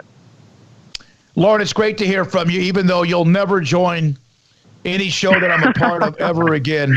We appreciate you. I was in Tampa that night you guys captured the national title. I know what it was like to talk to you after the game. You've been a class act. Good luck, and thanks for your time.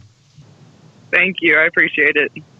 Well, Paul and Craig, that's it for Lauren Cox. I mean, at least for you, we can have her on the show anytime we want. Yeah. I mean, you'll just have to take the day off, or I guess take a walk around the block. Yeah, I'm telling you, I remember that game in Tampa. Remember when she went down, and I just brought that up too, like an idiot. But I remember, I was in the locker room. They had just won it all, and I was told I had a chance if I wanted to spend 2 to 5 minutes talking to her to get her reaction. And I'll never forget the opportunity. I think it might have been something that I got that with. Not sure others did as well. She was on the table. Her knee was wrapped. Obviously, she was excited, but again, probably a little bit scared. And she handled that 5 or 6 minutes with such class in such an exhilarating and yet debilitating type moment. And thank God when the news came out that it was not a torn ACL. I wonder what was more disappointing, that knee injury or last year when the season ended? I think last year when the season ended, because the knee injury, at least she played the first half of the game in the national championship. She was a part of it. It had to be scary, and then of course, a couple of days later, she finds out that it's not as scary as everybody thought, maybe even sooner after that. So, but I would say that, not getting to play, not getting to defend your title, and not getting to do it when you were certainly loaded for bear to do so, I would think that would be way more disappointing.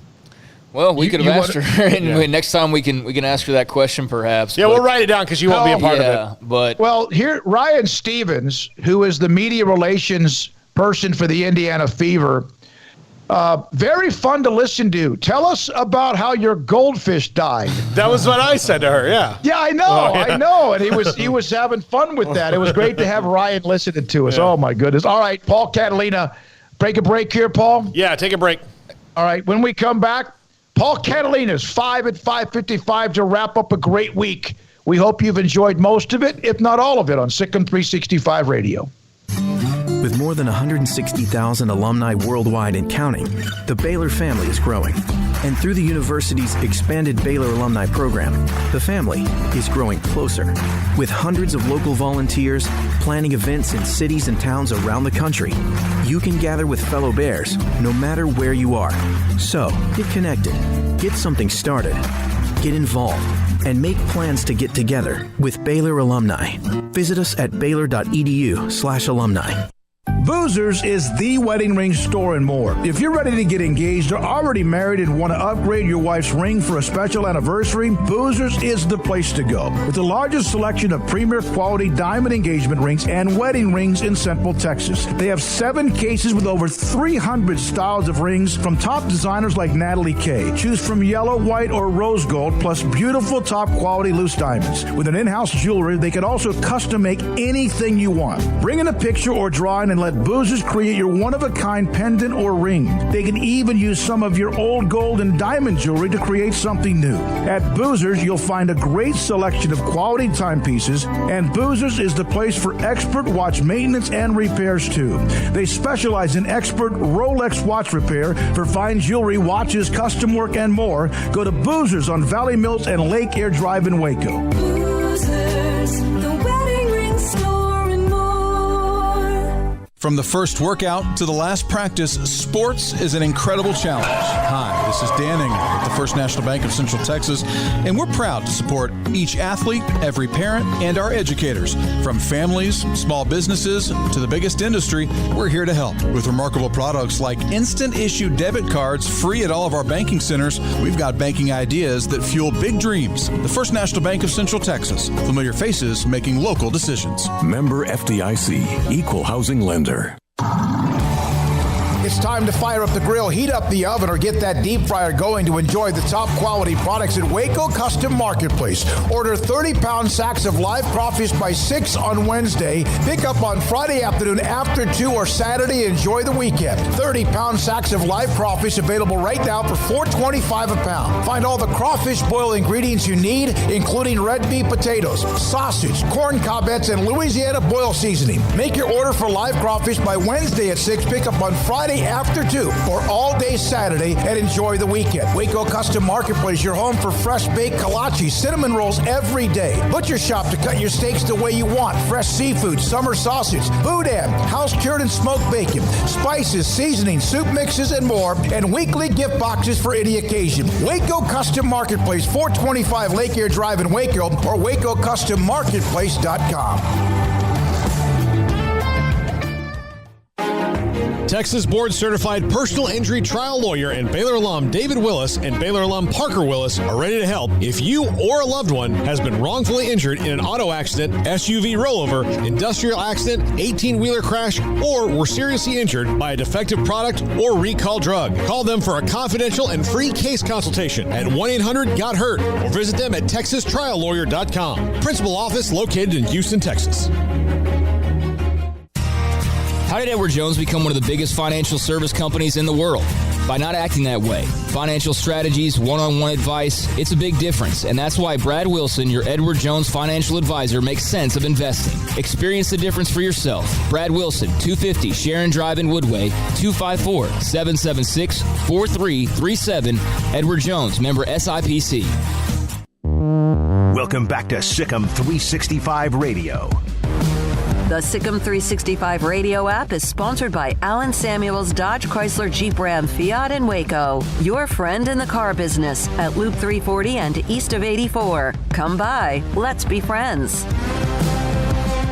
All right, man. It's been a great, fun, exciting week. Indianapolis tomorrow, Baylor. Both men and women, 2 o'clock the women against Michigan. Tomorrow, 4:15 the men against Villanova in Indianapolis. To close it out with Paul and his 5:55.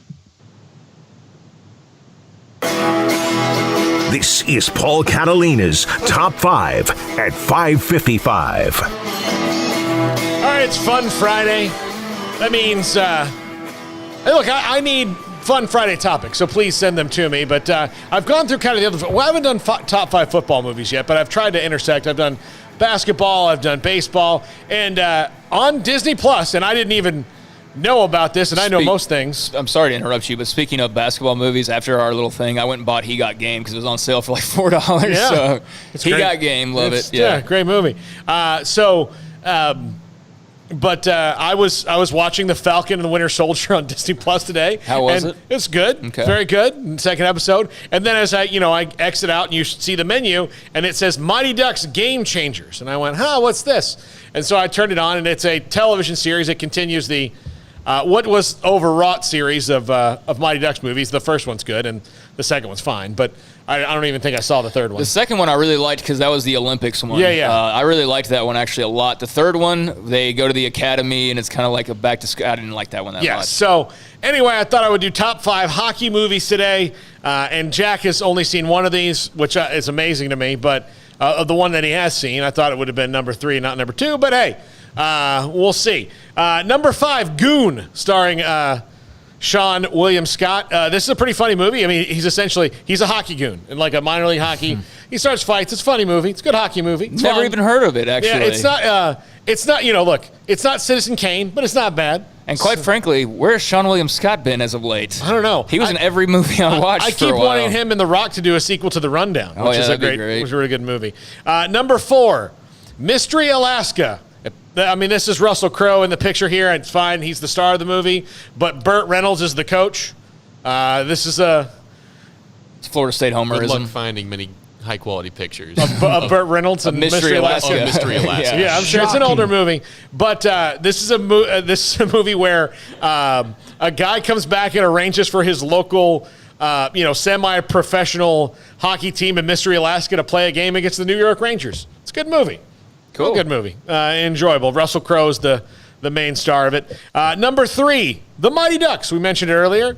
Emilio Estevez stars as Gordon Bombay. Yeah, this is silly. This is being a young kid. But I actually, after watching, I think it was the Mighty Ducks, it's D2 Mighty Ducks. Yeah. But I love the first one too. But I grew up in East Texas, and I really wanted to play hockey at that point in time. I really, really did. And I wanted to start like a rollerblade league because couldn't ice skate. There was no ice skate arenas in Tyler, but we did have some skating rinks, and I really wanted to do that, but I was just too young and naive on how to put it together.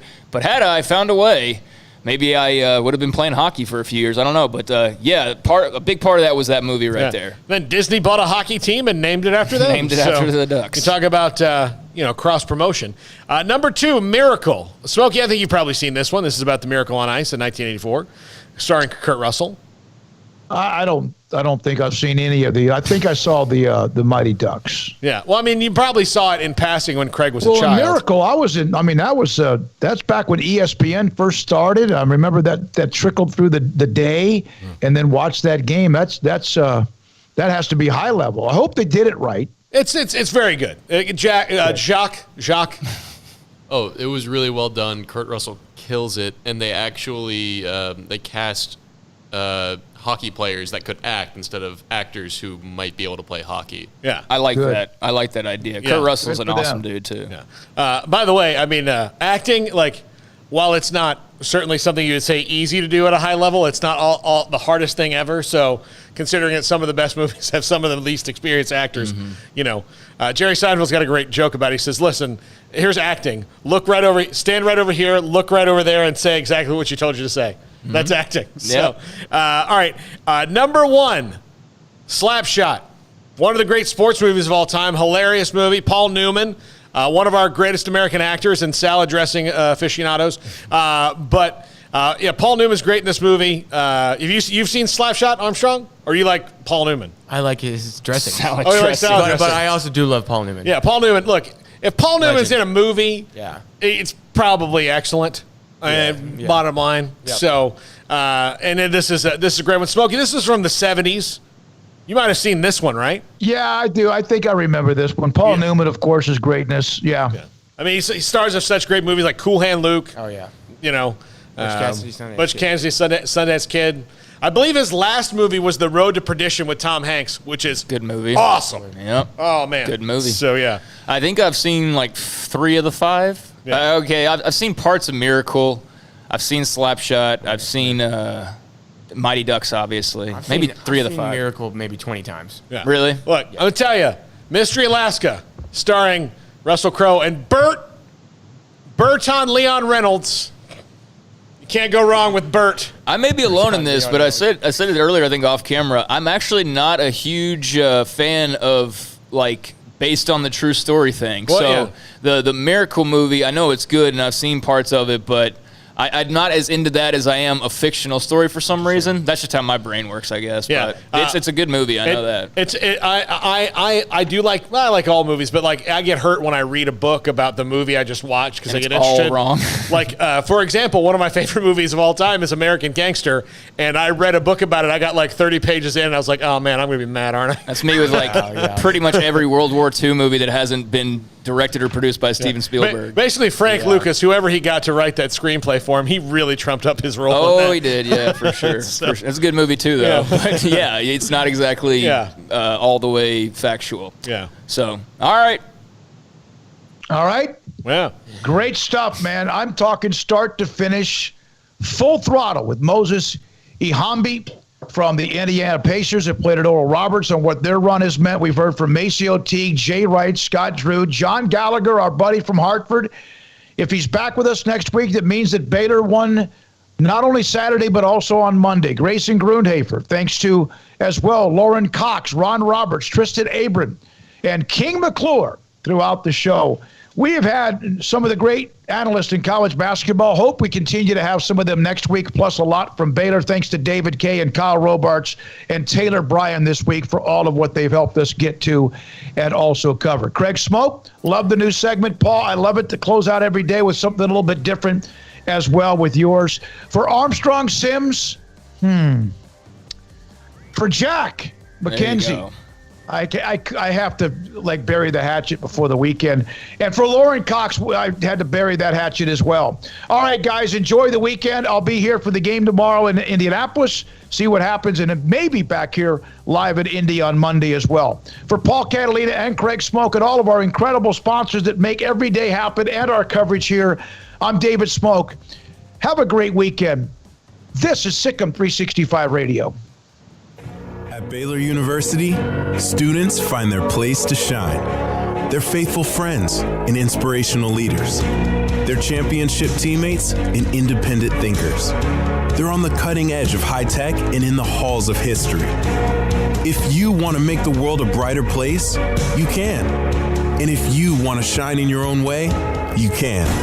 The spark you need is already inside you.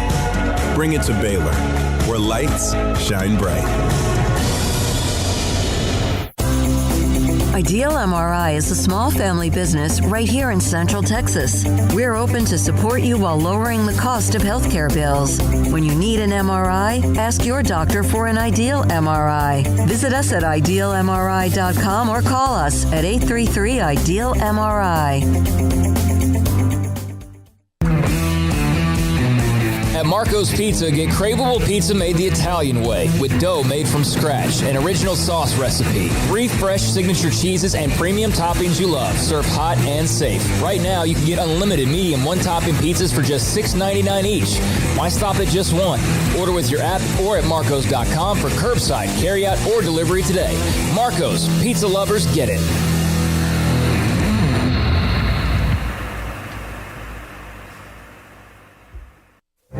Stepping into the boots of a U.S. Army officer can add confidence and leadership skills to your son or daughter's career path. See all the things they can achieve in our boots at GoArmy.com. U.S. Army Waco Recruiting Company, 254-598-8131 or 254-776-1543.